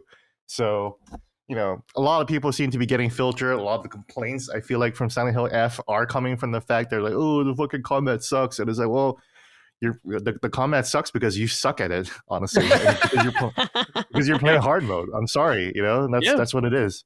Yeah, I don't know why. It's not a get good mentality. You're not meant to be this good in the first place. And if you are, like Brad did, Brad went through it, and he could have finished it on hard mode completely. Yeah, but it just would have taken forever. It just would have taken much longer. Yeah, and the game's first time doesn't need to be like that. You can just enjoy the story and still feel that pressure of like, oh, I'm running out of weapons and I'm running out of healing items. That's still there in story mode. So yeah. For people who haven't played the game or might be interested in it, do not filter yourself. Play it in story mode. Play the hard mode puzzles. That's fine. Yeah. Yeah, that's I think cool. hard mode puzzles is fine. I think the story mode puzzles are pretty easy. I actually tried it on story mode on a later run, and I was like, this is way too easy. So I think a hard mode puzzle run is apt, but in terms of challenge, don't do it in hard mode yet. Yeah. Gene, I really liked this game. I thought it was great, especially like with the story, how it all ends and everything like that. I was like, damn, this is good shit. It's like, I wanted to start over last night immediately and start a new game because I want to see where the story goes, man. It's that fucking good. Because like, there's a lot of stuff that changes. I read in New Game Plus and all that kind of stuff. I'm going to tell you, I played it for a 5th time, and I was Micah. No, you don't understand. The story changes so much, even in the 5th time you play it. It's crazy. I was like, how am I only seeing this now? This is so new and crazy and different. That's how crazy the New Game Plus runs in Silent Hill is. You need to play it at least 4 times to get the whole story. Yeah, it's one of those games you should play. But yeah, it really stuck with me. I loved Hinako, the main character in the game. I was rooting for her big time throughout the whole game. I thought she was great. I really like that character a lot. It's probably, it's like one of my favorite games of the year, for sure. I don't know where I'd rank it, but it was one of the most interesting experiences I've had all year in a video game. Really great atmosphere, really good writing, like you said. Character I actually gave a shit about, was rooting for the whole time. cool twist on it with the melee combat. I know it's not for everyone's cup of tea, but I think it's cool. I'm totally down with stuff experimenting like that, and I think it worked pretty well overall. Mhm. Some kind of annoying combat gauntlets at the end of the game where I'm like, hey, Totally. a little too much padding here, guys. You don't really need this here, but otherwise, Totally. a really If there's great one video real game. criticism I can have is that the combat gets the combat valve gets turned up a little too high at the end, and it's Yes. like, okay, like I get that it's also thematic to what's going on in the story. Yeah. We don't need that. We don't need to fight that many big monsters at the end in a row. You know, like, Yeah, it does the thing where it's like you cannot progress till you kill this enemy kind of thing. mhm. That's like anti-survival horror to me, sort Yeah. of thing. Like it happens occasionally, but like doing it 3 times in a row, I'm like, all right, guys. Yeah. You'll get it. The game mostly doesn't do this, and you can actually, and I tweeted about this. You can run away from most encounters. Yeah. There's even more encounters I couldn't run away. So like, you know, Micah, I'm not playing the game like 20 hours like at a time. I beat you can beat the game in 3 hours. I beat the game in 3 hours. It's very short once you know what to do. And also they shorten a lot of the puzzles in the subsequent runs where you can just completely skip a whole section in New Game Plus. You know, you can just completely skip a whole section if you want. You know, but as I'm like speed running through the New Game Plus runs, there's way more encounters that I realize you can just run from. You just no need to fight at all. Yeah. And that just makes getting to the other endings way easier, way faster. Saves your resources. So definitely run your ass off in this game. You're meant to do that. But that's where the criticism comes in. So suddenly at the end of the game, you're just locked into these devil may cry combat arenas where a hell door is just blocking your way, and it's like you can't pass until you kill this enemy. And that's cool sometimes, and the game does do that like every once in a while throughout the story. But towards the end, it's just like nonstop, and it's like, okay, all right, guys, this is not that cool. Yeah. So, otherwise, great game. This game goes for it. It swings big, and I really respect it for that. So the story, really cool game. Not for everyone, of course, but it's like not a game I'd recommend for everyone. But I really liked it, and I think it was fucking awesome. If you like survival horror games or curious about it, check it out, dude. It's definitely worth the price of entry. Absolutely. Other than that, I've been playing Trails very rarely because there's a lot of shit I was trying to finish. I was trying to finish Sound Hill, and it's fine right now. I don't see what everyone loves about it quite yet. I've been warned, though, by many people that this game is very slow at the start. It takes a while to get cooking, but once it does, it gets there. I'm totally fine with that. I'm having a good enough time overall. It's very jolly vibes right now. Very low stakes everything feels right now. It's not like end of world threat. But I do like I heard it's very slice of life anime at the start. It is. Right? Yes, it is. That sounds kind of cool. Yeah, actually. it's like if that's like I'm cool with that, but like not everyone is cool with that and stuff. But it's just what it is. But I'm enjoying it overall. I don't know when I'll be able to get back to it. I do want to finish the game though sometime this year. So I do want to get to it too someday. So just got to juggle a bunch of games right now. That's just the way it is. But yeah, absolutely. I think that's everything else I've been playing. But yeah, I'll be playing Ghost of Yotei tomorrow. I think I get to play it, so I'll hop in then. Nice. All right. Just speaking of Silent Hill F, there's an ice cream truck in our neighborhood. There's a good one and a bad one. And one of them has like a really creepy sounding song, and like it just rolled by here, and I was just like, ah, because there's one of them where the song is like, I don't know, like a notch below where it's supposed to be in terms of pitch. Like, I'm not a musician. I can't tell you what that means. It's just like bad. You know, it's a traditional ice cream circus song, but scary. Messed up, yeah. Got some sinister. Would you play Silent Hill F, Micah? I forget if you like horror games or not. I canceled my pre-order because I was afraid I wouldn't actually finish it. I have a horrible track record for finishing horror games because I get too scared. Gotcha. So I was like, I had it pre-ordered for Xbox.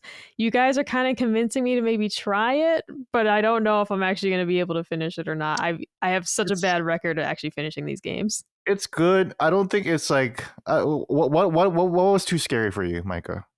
Oh, like Fatal Frame. Like I've tried multiple of those and I've never finished one. I agree that Fatal Frame was. I agree that Fatal Frame was so scary that even I didn't finish it either. This game. So I'm totally with you there. I totally understand. So I'm glad you said that. Now I understand your bar. It's the same bar as me. Yeah, like that game's fucking scary. I That had game was scary nightmares. as shit. I was done with it. I was like, I don't want to play this anymore. Silent Hill F never got that scary as far as I'm All concerned. right. Maybe It's I gross. might It's still get it. terrifying. It's chilling. Oh, it's gross. Um, Yeah. it's Oh, very gross. is it? Yeah, it's gross. Oh, then that's actually worse than scary, if I'm being honest. It's Because it's like, gross. It's gross as oh no, shit. Super never gross Yeah. mind. shit. Yeah, that's Because super so shit. conversely, the the Resident Evil game with like the swamp family, Yeah, that 7. wasn't about being scary. That was so gross. I was like, I cannot observe this game. Like Oh. Okay. Well, I found that game disgusting. maybe pass on Silent Hill F because Silent I'm Hill F passing. goes even it goes even further than the family the Baker Nope. family in Resident Evil 7. Yeah. So No, yeah. thank Okay. you. Maybe I'm you so can just glad we watch had this Colin conversation. play it. It was a while, and then it gets to a point where it's like, oh, the trigger warnings weren't fucking kidding. Like, I got you. I got you. I got you. I got it. I got it. Yeah. It got to a point where I was just like this to the screen. Yeah, Like, I was like cringing in some cutscenes. I was like, oh.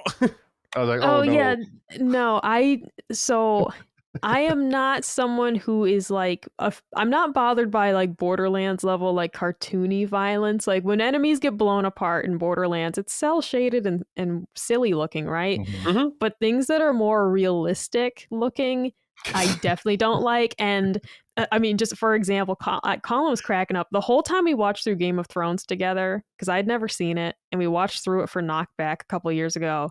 And I Mm. was just looking away at half the episodes because the special effects were too good. I'm Yeah. not saying the video game looks that good, but like point being, I don't do this shit. All right. Yeah, don't play Silent There Hill were F so then. many scenes in Uh, Game of Thrones where I'm just covering my eyes. I'm like, I will not look. Maybe you can pass on Silent Hill F. Maybe if Colin plays it, you can watch and then look away at like the scenes or whatever like Yeah, that. I'll But just take yeah. the pro gamer move. I just take off my glasses if Colin is playing Mm, something and it gets too scary Mhm. and then I can't see the TV. there you go. Mhm. Yes. Also, close your ears too. Close your ears too when Yeah. it happens. Too. It's a gross game. It's a gross game. Yeah. Yeah, Okay, no, maybe I'm good then. maybe pass on Silent Hill F. I think I take it back. All right. We did miss one bit of news. Doug Bowser retiring. Dude, Ah, I totally forgot. I missed Yeah, that yeah, as yeah. well. You know what? Okay, so I could look up a story on that. Well, I can't believe I forgot that. There's not much going on. Doug Bowser is retiring at the end of the year, and he is being replaced by the current vice president of marketing, Devin Pritchard, who's a very nice lady, and she will be now a president of Nintendo of America. Mm-hmm. She's worked at Nintendo for a while, right? She's worked at Nintendo for quite a long time. Yes. Okay, yeah. I don't really know a lot about her, but I am curious to see how things unravel. You knew Doug Bowser though, didn't you? Like personally? Yes, Doug and I actually became really good friends over the years. I actually, people always say like, "Oh, Doug is such a downgrade from Reggie," and I get that, But here's the thing: pretty much every executive you can name is a downgrade from Reggie Yeah. when you think about it. Yeah, he's an really. extremely charismatic guy. Reggie is a one of a kind, charismatic character. He was so notable because of who he is as an individual, like the way he looks, his sense of humor, his marketing style. It really is like generational. Like he is probably the only other executive that I can compare to with Steve Jobs in terms of Mhm. like being able to communicate a product, being able to build excitement for a product, and being able to market it correctly and have that stage presence, that was so important that I think a lot of people really love Reggie Yeah. for. Yeah.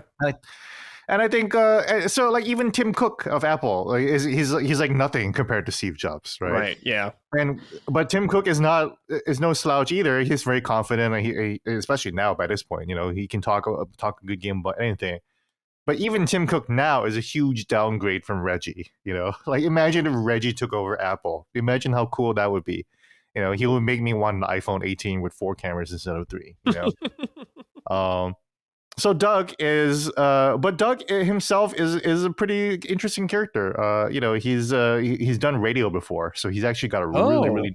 It's actually got a like. It's too bad that they didn't really use his voice as more of a like just leverage his voice for that, because he has a good broadcaster's voice. He'd be a good podcaster. Reggie or Doug, if you're listening, this is an open invitation. I'm punching up. Yeah, I might try to get him after the reach out to retirement. Doug. Yeah, that'd be cool. Yeah, I'll reach out to him. I might try to get him. Then we'll see. Yeah, But Doug, most importantly, he reached out to me when I had cancer, and he sent me a that's few nice. messages, and I'll keep it between him and me. But what he told me was very personal and very motivating, and what he said to me was part of the reason why I kept fighting. Yeah. It kept me motivated. It kept me hopeful. And then so when I saw him again at the Zelda premiere for Tears of the Kingdom in New York City, he was at the Nintendo store. I just gave him a big old handshake and a hug, and I was like, "Look at me, man! I'm still here, bro." Yeah, still there. Like I was like, "You were right. You were right. I'm still gonna be here, and look at us right now." That's right. So it was great. He's a great guy. He's a great friend. He's always super excited to see me, which is funny. Like, I was at the Super Nintendo World. I just hear G like across like the park, and it's fucking Doug Bowser fucking screaming my fucking name in the park. So I just go up to him and say hi. We just chat a little bit. I remember I was in Vegas, hanging out with my friend Susie Hunter. And then we're just hanging out outside the hotel, and it's just someone grabs me from behind and be like, "Gee!" And Susie turns around and is like, "Oh my fucking god! It's President of President of Nintendo America, Doug Bowser, right here." He's a cool guy. It's too bad that we didn't get to know him more, but and in terms of his legacy, people are like, "Oh, well, he didn't really do anything," and it's like, well, to be quite honest, the president of Nintendo doesn't really do anything. It is the marketing arm for the American marketing arm for Nintendo. Nintendo Japan makes all like the big calls. Yeah, Japan makes all the big calls. And a lot of people cite Reggie packing in Wii Sports as a huge reason why he's so beloved. And again, that's the reason why he's so smart, is that he understood the American market and he can understand the differences between that at the time, where people were really skeptical of the Wii versus in the Japanese market, where just like, it's a new Nintendo product, we'll get it, it's fine, right? But in America, they need a little bit more. They need a little bit more of a trinket to lure us in. Reggie understood that, and Reggie was able to leverage that too. So I mean, we don't know what Doug did, in terms of making sure that we get some good decisions being made for the American market here. We don't know. Maybe we'll find that out. We don't know, but when it comes down to it, it's really Nintendo Japan that calls all the shots. Yes. Yeah, he wasn't like really on directs nearly as much as like I remember Reggie and stuff like that. Nope. He definitely took more of a backseat approach, but I mean, maybe that's just his style. I don't know. Maybe he didn't like being in front of the camera as much. I mean, you have to an extent in that role, but it's kind of like every platform executive though. Gabe Newell doesn't fucking show up anywhere. He hasn't answered any of my emails. Fucking Gabe, He answers random fan emails. Yeah, he answers random fan emails like every few years. Yeah. It's why when all that Randy Pritchford stuff was happening, and I was like, oh no, what did he do? Because I was thinking Gabe Newell, and I was like, what did he do? That's right. Everybody loves that guy. Yeah, Randy is the one just putting his dick and balls out in front of everyone and saying, look at this, Randy is a rare exception, but like Sony executives don't fucking say shit whatsoever. Herman Hulse just shows up in Kojima videos looking like he just got laid and just talks about he's just like, all right. Well, I'm so proud with Kojima Productions, like he just look like he just got done fucking, Yeah. But that's it. He's that's the only thing he does. He doesn't do anything else. It's always other people, Sid Shuman and Sean Benson showing up at the State of Plays, as we saw recently. It's just Phil Spencer that just running his mouth all the time. Yeah. And look where that gets Phil, right? Look where that gets Xbox. So yeah, clearly, at least on the Japanese side of the video game industry, there was definitely an intention to reel back the executives as the face of the companies and just make the product speaks for themselves. Yeah, I like that they do. At least when Nintendo put a lot of the creatives up front too. I am always happy to see Miyamoto and some of their developers like Koizumi up there and stuff. Koizumi is always up there. Yeah, he's always he's become a star now in many of the directs. It's awesome. Yeah, it's great. Cool. Thanks for reminding me of that, Gene. I totally forgot about that. I remember seeing that like last week. And I was like, oh yeah, big news. Then I just completely forgot about it. Yeah, no, it's been a long month actually. September has been weirdly long actually. Yeah. Alrighty. Next, we got Switch 2 editions of some Lego games may be coming. Wrong tab for Dustin. Here we go, Dustin. There you go. Yeah, we're maybe getting some Switch 2 versions of some games. I'm going to read this off my Nintendo News. The Zurch PopCon and Game Show convention has been underway, and Telltale Games, or TT Game, Traverse Tale Games, and not Telltale, were in the there with Lego booth, which featured a variety of classic Lego games under the Nintendo Switch 2 banner. This has sparked hope that we could be getting Nintendo Switch 2 editions of games such as Lego City Undercover, Lego Star Wars Skywalker Saga, Lego Jurassic Park, Lego Harry Potter Collection, and Lego DC Supervillains. Whatever these updates will be paid or free remains to be seen. Warner Bros. Games has a habit of charging for updated versions of their games, as well as it was the case with the Lego Harry Potter Collection on PS5. Micah, you like some Lego games, don't you? I do. Do Yeah. any of these games sound appealing to you? Get Switch 2 versions. Yeah, it's been a long time since I played a Lego game, so I'd be about checking some of these out. Like, honestly, maybe Lego Harry Potter would be the way to get into it, because I Okay. feel like I'm too old to read the books, but I could have fun with a cute Lego game. I Yeah. think that feels more normal. So yeah, I'd be down for some of these. Like my favorite Lego games, I love the Pirates of the Caribbean one. I Ooh. love Lego Indiana Jones, so and those are two things I've also never seen the movies. I just really liked the Lego games. So maybe this will Oh. be how I finally get into Harry Potter in some capacity. Yeah, okay. Very nice. Yeah, you know what, Micah? I have not played a lot of Lego games. I've only played a couple, and I think they were around like the PS2 era, like those old Lego Star Wars games. And I've missed the boat on like a ton of these games, but they always do IPs I love, like Pirates of the Caribbean, like you said. I've never played that. Harry Potter, never Oh, played that. Lord of the yeah, Rings, I've that's a never good played one. those. So it's like, hey man, I should check some of these games out sometime. And of course, Lego Batman looking good Yes. coming up next year, looking real good. Gene, do any of these games sound appealing to you, or are you good? Nope, I'm good. Yeah, all right. That's Feels like okay. every week we have some Lego and Nintendo news. Actually, Yes, they are. they're They're side by side. It seems like a lot they're nowadays. partnering up like crazy these days. Yes. Yeah. All right. Just wanted to cover that real quick. So, just for the final thing of the news today, not even news, but it was kind of a lighter news week outside of like one or two things. So, I thought we've done this about some of the past Nintendo stuff, and I don't believe we've done this one. So we're going to look back at the launch of the Nintendo DS, a system that all three of us were big fans of. Amazing stuff on there. So just want to go back, look at the history, the release dates, some of the launch games, and just reminisce about the beloved DS. So the Nintendo DS, the original one, came out here in North America on November 21st, 2004, and retailed for $149.99. Wow, can you imagine getting a Nintendo handheld nowadays for that much? That'd be delightful. Brand Oh new one. man, that'd be so nice. But what's interesting about this is it came out first here in the United States or North America compared to like Japan. Japan got it on December 2nd of 2004 for 15,000 yen. And Australia got it on February 24th, 2005. And Europe got it on March 11th, 2005. Now, if you guys may remember, everyone thinks when you think DS, me included, I think of the DS Lite. But the original DS, you guys remember that was like a way more bulky, and that silver color like that. Mm-hmm. Micah, you're shaking your head. Did you ever get to play one of the original DSs? No, so I do. I know which model you're talking about, but I don't think I knew anyone that had one. I was 12 in Mm-hmm. 2004. No, I was 11. I was 11 in 2004. I didn't know anyone personally who had one. I had several friends who had Game Boy Advances, and I myself had a Game Boy Advance that I got like when I was 10. But I didn't know anyone actually that had a DS. Not until high school, where someone had, I think it was a DS Lite. They had the because they had the Guitar Hero weird Yes. attachment. You know? Yes. Yeah.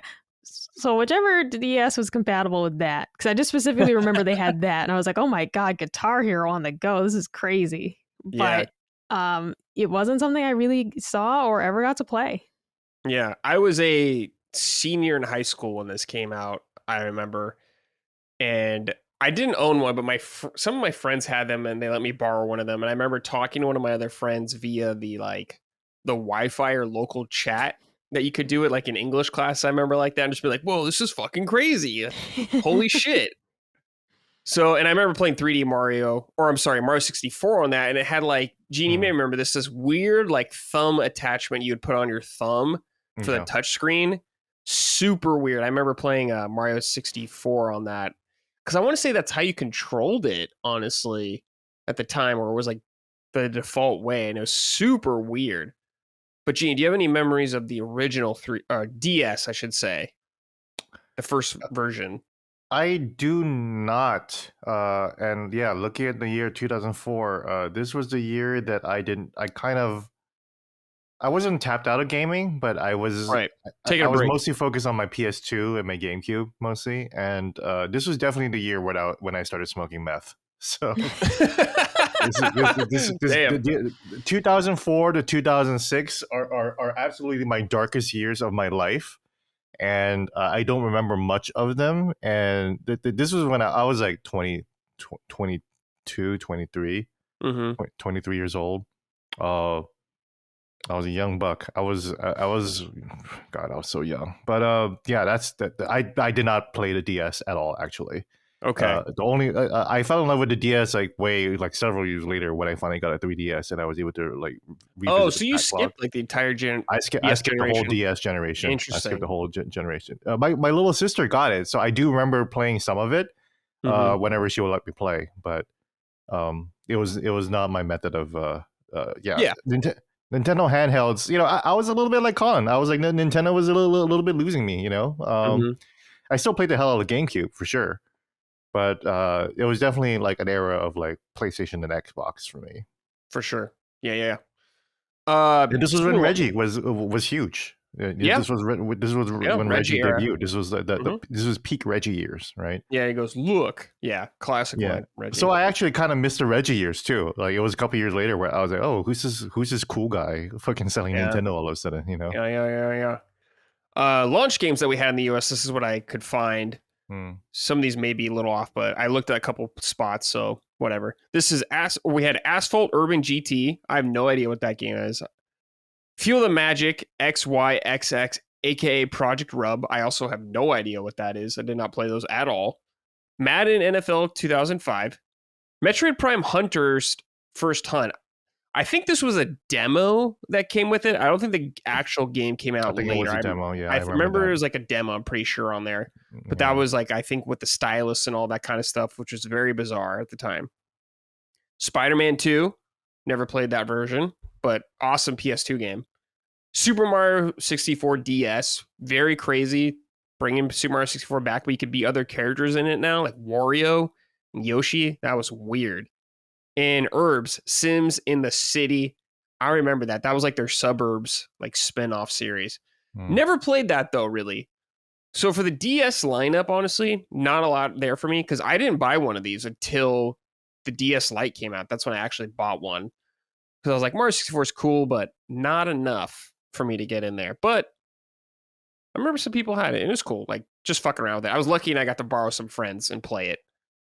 But then in 2006, we got the DS Lite launch. This is what really kickstarted it, that clean ass fucking DS Lite. I need to find a new one. I don't know where mine is anymore. But it came out on June 11th in two colors. Or I'm sorry, one color at first, Polar White, which is the one I had.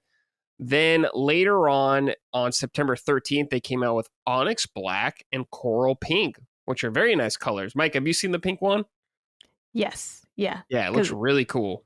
Yeah, I like when they do those fun ones. I mean, my 3DS is the pink one, and I was delighted to get that because I bought mine refurbished from Nintendo, and I was so stoked that they had a pink one in stock because I was like, oh man, I kind of hope they have purple, but I'm thrilled with the pink one. Got the pink one, yeah, it's really nice looking.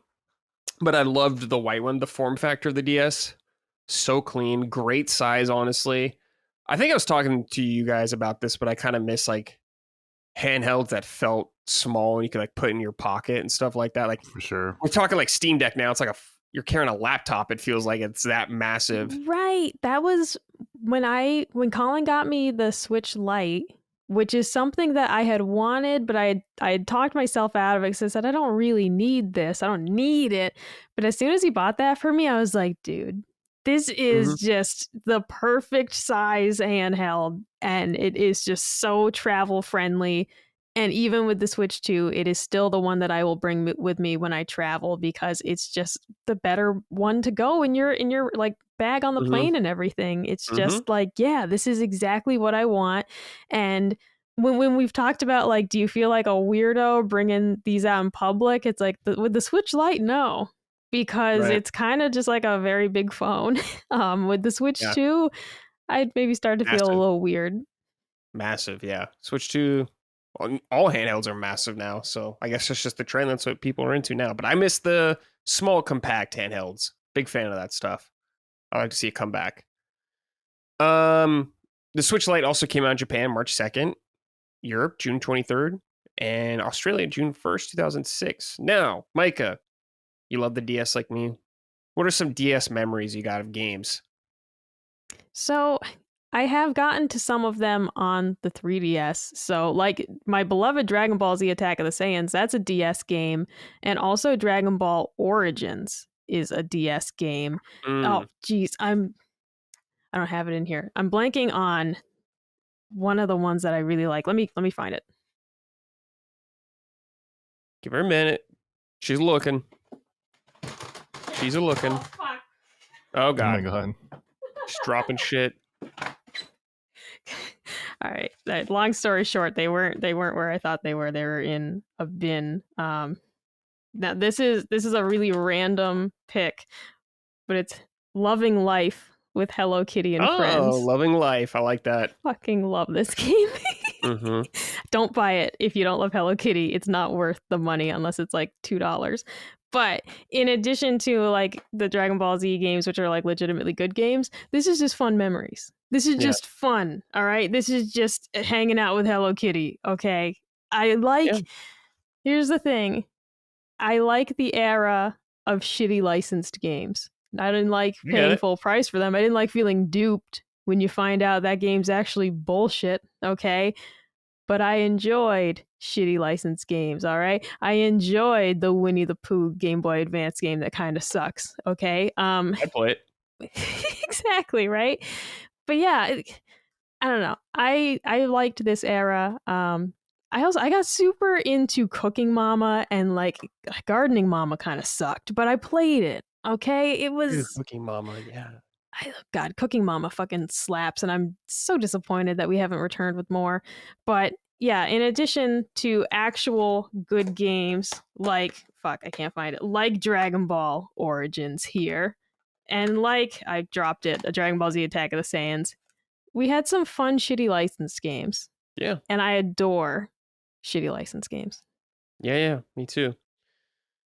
For me, dude, I'm looking back like the world ends with you. To me, was like one of the best DS games. Just how it was designed around the dual screens, playing Mhm. two different characters at one time in combat. Super awesome, unique game. Really good. Of course, the Pokemon games like Heart Gold, Soul Silver, which I didn't play till later on, but were awesome games in my opinion. Super rad. New Super Mario Brothers. That's what I got with my 3DS, or I'm sorry, my DS Lite when it came out. That was like the first new Super Mario Brothers game. So that was a pretty big deal at the time. And of course, like the Final Fantasy remakes on there, 4, 3, really good. And the Castlevania games. There's what? How many of them are there? There's 3 on there. So those are classic games as well. But yeah, the DS, I fucking love the DS. I mean, I don't like playing on handhelds, but the games, man. The games. There's so many goddamn good games. Cookie Mama. I remember playing Micah. I had one of them. I'm so mad where that series has ended up.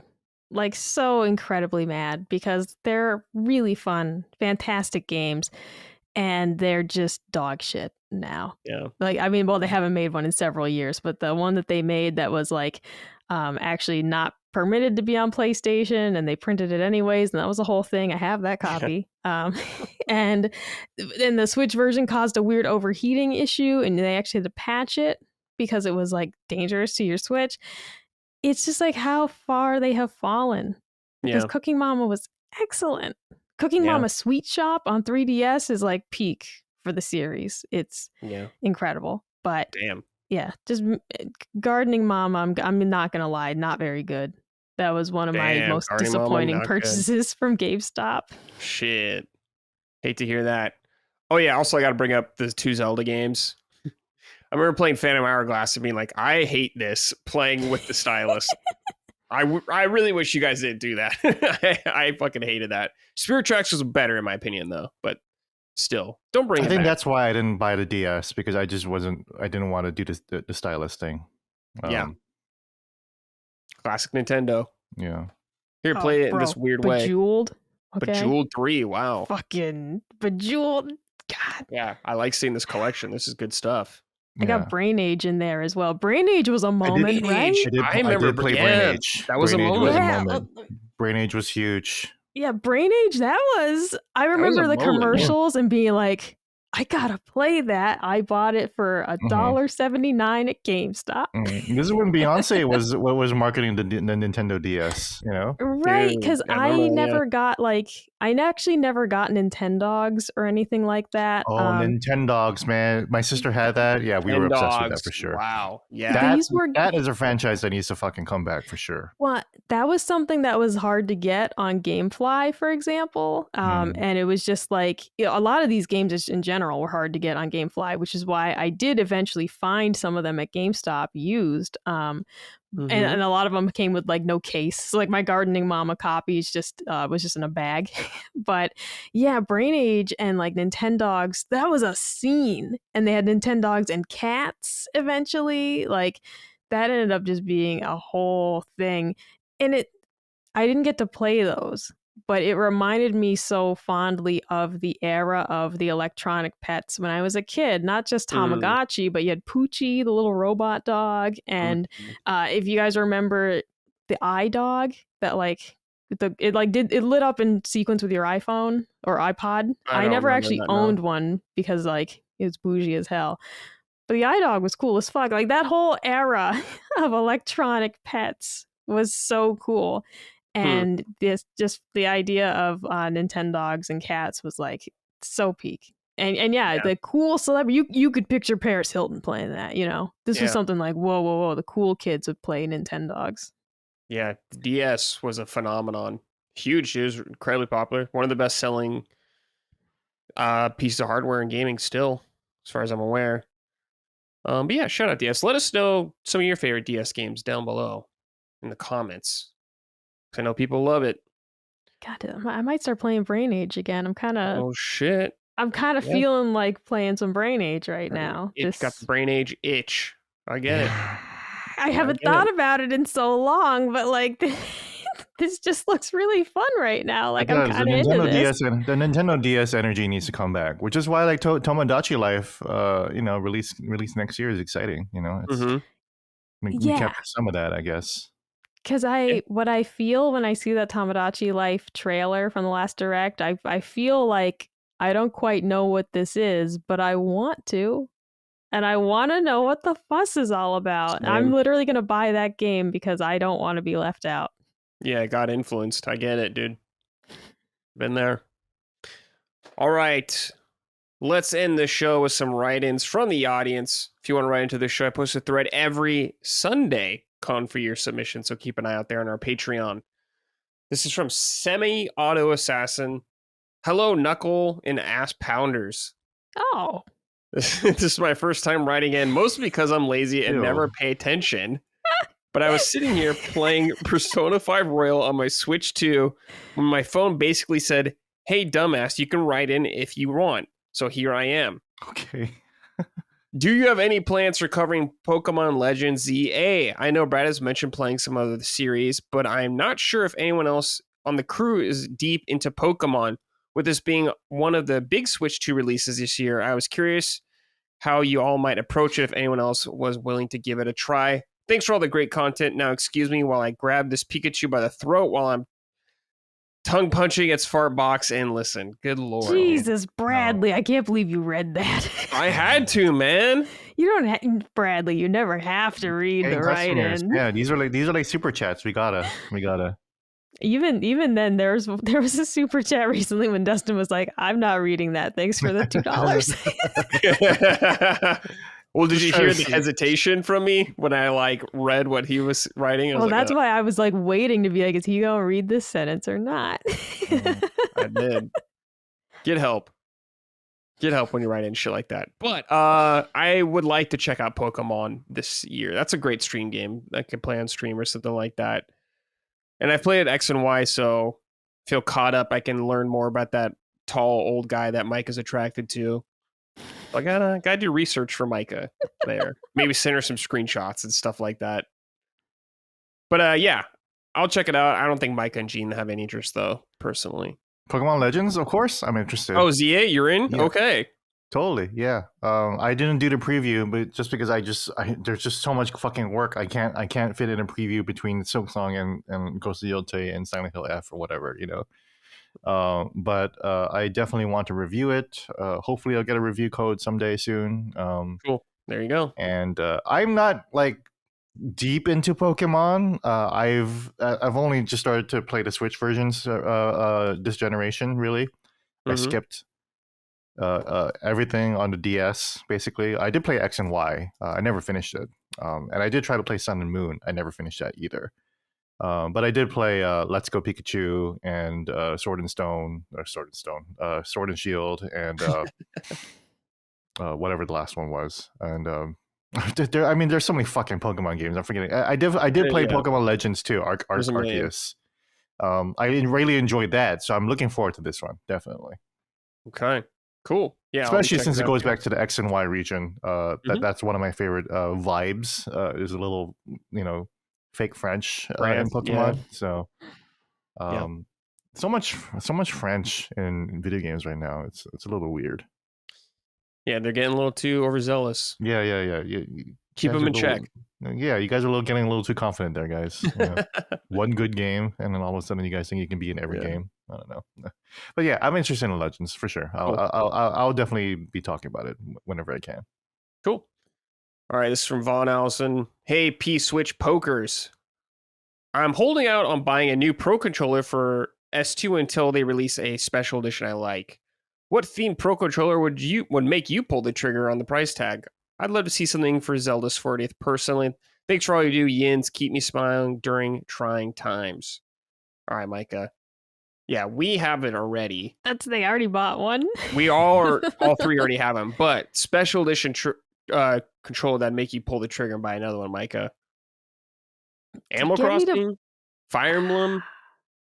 Maybe Fire Emblem. I'm not gonna lie, I don't own any special Nintendo controllers. They are just so expensive. I mean, Joy-Cons. I am waiting for them to come out with a colorful set of Joy-Cons. I do want to switch out the black ones. Yeah.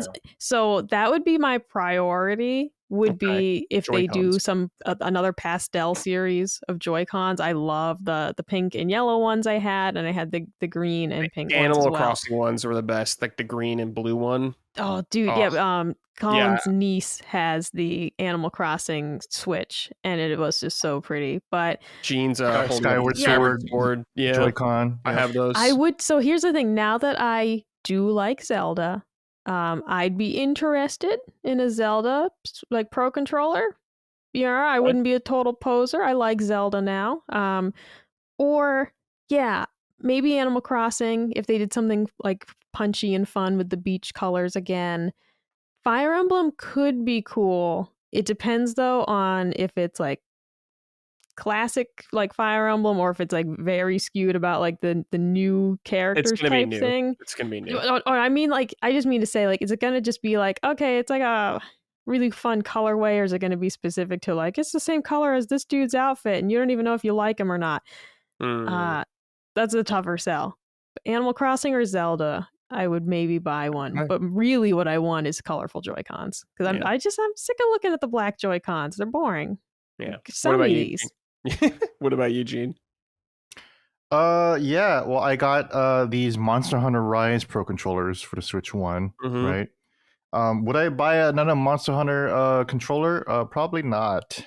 Um, I'm not done with the series. I've actually started a new run of Monster Hunter World.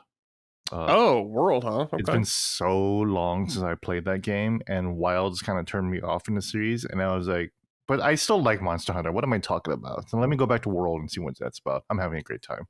Maybe I'll talk about it sometime in another podcast soon. But yeah, I don't. But to answer the question, Xenoblade. Yeah. Another Xenoblade controller. I'll be there day one. The Xenoblade controller, I can't find it right now, but the Xenoblade controller that came out for the Switch 1 is fantastic. It's got the green X right there, very pyramethra coated. So if they release a Xenoblade 3 version of it, that'd be fucking fantastic. Or just any Xenoblade controller in general. You know, Xenoblade X, still my favorite game of the year, honestly. Let's be real. Over Silent Hill F. I forget that Xenoblade X came out this year, you know? Yeah. And I there's forget one, too, because right? I Because didn't love it. I liked it. I didn't love it though, and I truly have forgotten that it came out this year. you didn't make it to the max. Of course you didn't love it. I didn't get my mech license. No, I kind of.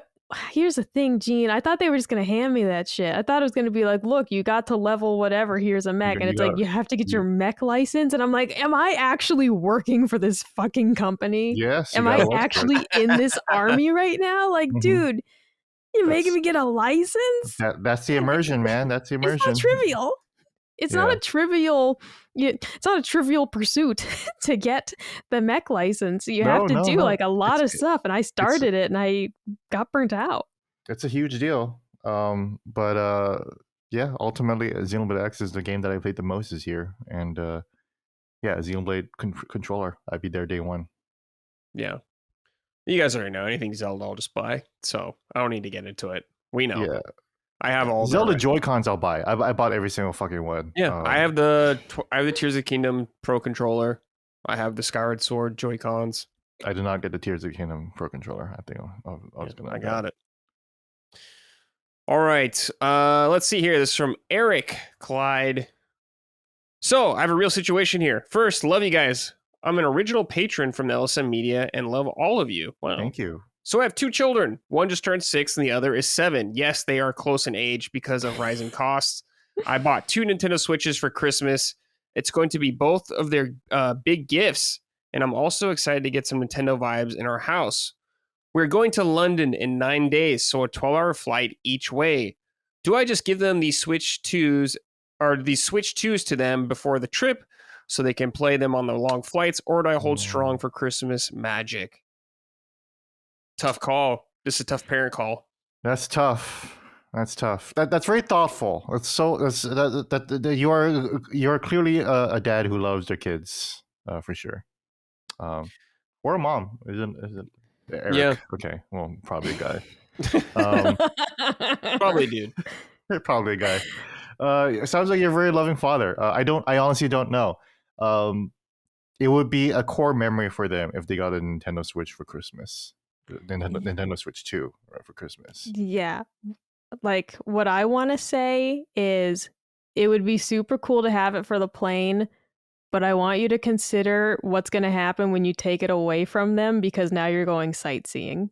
You have introduced them to a Nintendo Switch, and now you're going to take them sightseeing, which should be the highlight of the trip. Them going to a new country should be the big shebang, but they're kids. They're going to be thinking about the Nintendo Switch the whole time. Dude, I would if I was a kid.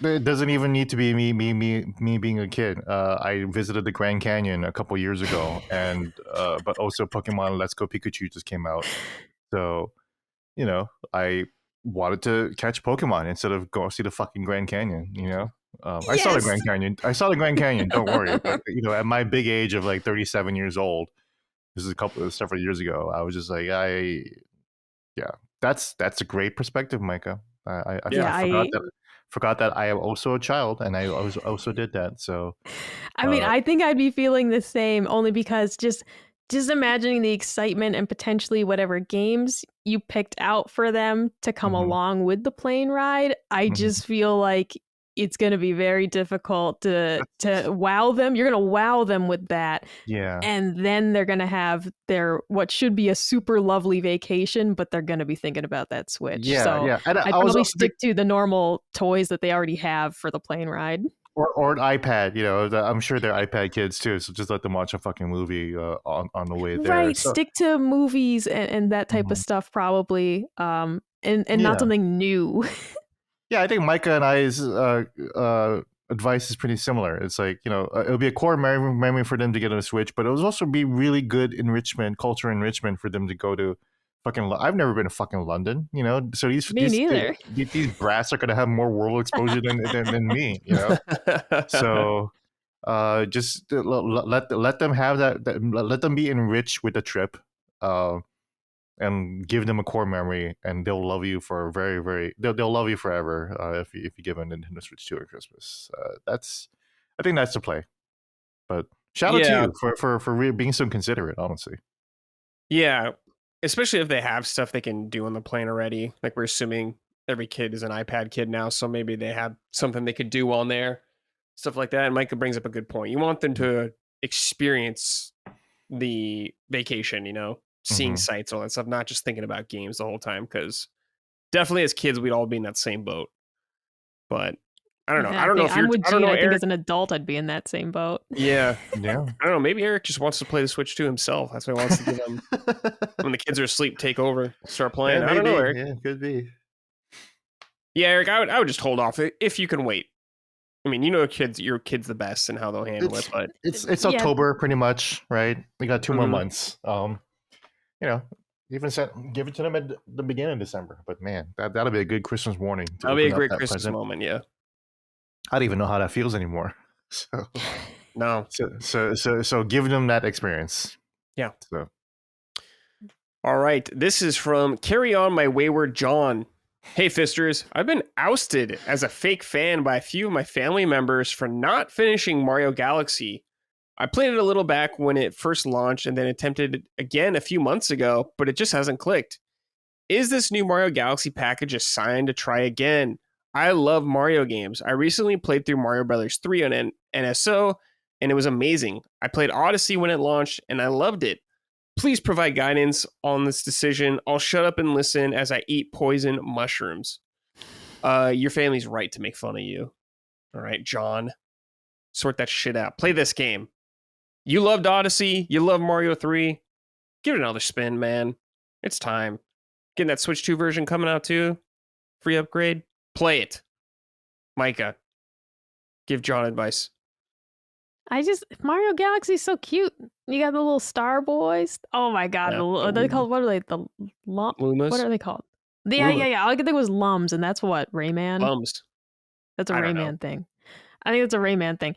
They're adorable. All right, and you got Rosalina. My favorite thing is when you gotta feed the stars and they get all fat. You go, Well, "Wee!" Yeah. Feels a little fetishy, but I think those scenes are Oh, fun. hold up. Let's not throw that perversion in here, okay? I'm not Whatever that saying weird. that. I cannot believe people have a fetish for that kind of shit, dude. What the fuck, man? But they do, Bradley. They do, and it's just hard to ignore when you're in your 30s and you say, "Wow, you know what? Actually, that could be seen a little strange." But yeah, if I didn't feel motion sick, I would play these games. I don't think I could beat them because skill issue, but I would try. They're colorful on a whole new level. The design and the art and everything is just supreme. So give it another try. Give Nintendo another Give it a $70. go. Give it a For whirl. 36. Well, you already have. It sounds like they already have it, so you can give it another go if you already own I it. didn't know how far back he played it. Like, were you playing this on Wii, brother, or what? I don't know. No, he said like months ago, I think. But since then, well, he played Mario 3 recently, and he played. Oh, okay. He said Odyssey he attempted came it out. again. Maybe I don't know, man. I got a Wii U in my loft. I don't know. Maybe people still got Wii's hooked up. Yeah. That's true. That's true. That could be a Wii version. I guess you're right. Well, John, just fucking man up, and play that shit, and have some fun. Goddammit, because you will. Gene, any advice for John here? I don't know how many times me and Brad can sing the praises of Mario Galaxy. Yeah. How many times do I got to do it, John? Yeah. How many times do we have to say it as old John? Yeah. Yeah, once again, Mario Galaxy is one of the greatest games of all time. Yeah. You should play it. Yeah. Play it, John. Report back, and you Yeah. better enjoy it, or I'm going to delete your comment. Yeah. Again, it's my favorite Mario game of all time. Of all time, over Mario World, Mario 3, it's up there. And Yeah. you know, it might not be up there for Brad's, but it's up there. You know, Oh, it's one of my tops for sure. it's one of the tops. It's One of the objectively tops. just one of the best ones. So Yeah, it's one of the tops. It's like that World 3 3, and 64 for me, I guess. yeah, 64 like top for being 4. groundbreaking, World and 3 for being perfect, and Mario Galaxy Yeah. for being perfect too. So, Yeah, it's perfect. Yeah, it's a 10. Absolutely. they're 10 Both out are of 10 10s. games. Yeah. Oh, God, I'm so excited. They're coming back. All right. This is from Freaky. Greetings, Nintendo. Don't what LSM does. Have any of you played Hades 2 yet? I'm probably put close to 20 hours into it just this weekend, and it's still showing me new shit. I went into this almost totally media free and was happily surprised. Well, I've yet to beat Chronos. The alt path gives just as much challenge as the main route. Now, if you excuse me, I need to work on getting the moon incarnate into the hot springs.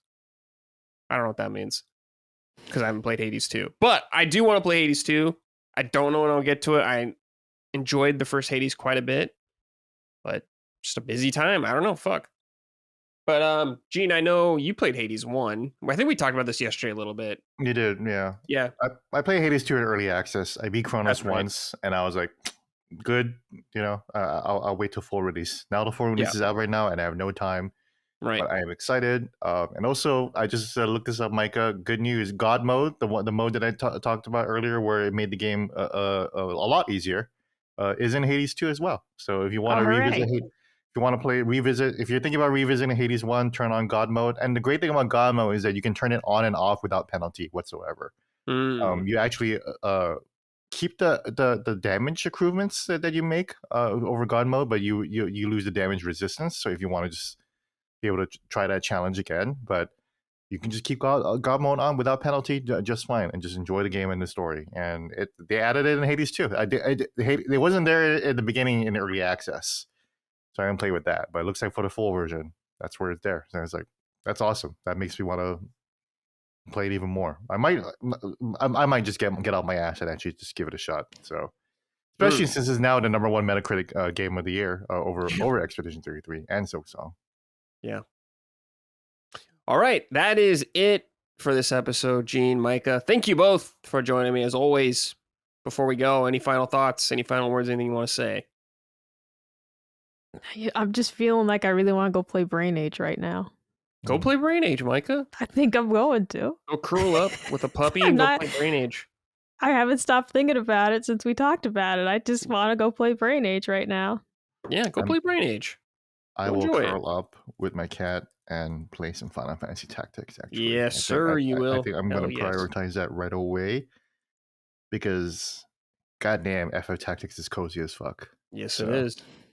It is an excellent game, excellent story, and now that it's here, I'm actually really excited for it. I haven't really been that excited for it until it's actually out, and it's like, damn, I actually have it in my hands. Your hands, yeah. Fuck yeah, let's play this shit. I'm still waiting. Amazon has still not delivered it, because also in this package is my copy of the new Witcher book. It came out today. That's also in that box, and I'm very excited for that too, because I'm a big fan of Mr. Andrei Sapkowski. Yeah, you did the multiple pack-ins. That's what that slows things up. I just bought this game individually, and it just showed up on my doorstep. So it says it'll be here by 9:15. I will patiently wait. Ooh, okay. After dinner tactics. Sounds good. All right. That's it. We're out of here. We'll see you guys next week. Thank you, everybody. Later. Punching Up, a Nintendo podcast, is a product of Last Stand Media and Collins Last Stand LLC and is proudly recorded in the USA. The show is written and hosted by me, Bradley Ellis. My co-hosts are Gene Park and Micah Moriarty. The show is edited and produced by Dustin Furman. All of Last Stand's theme music is by Ramon Narvaez.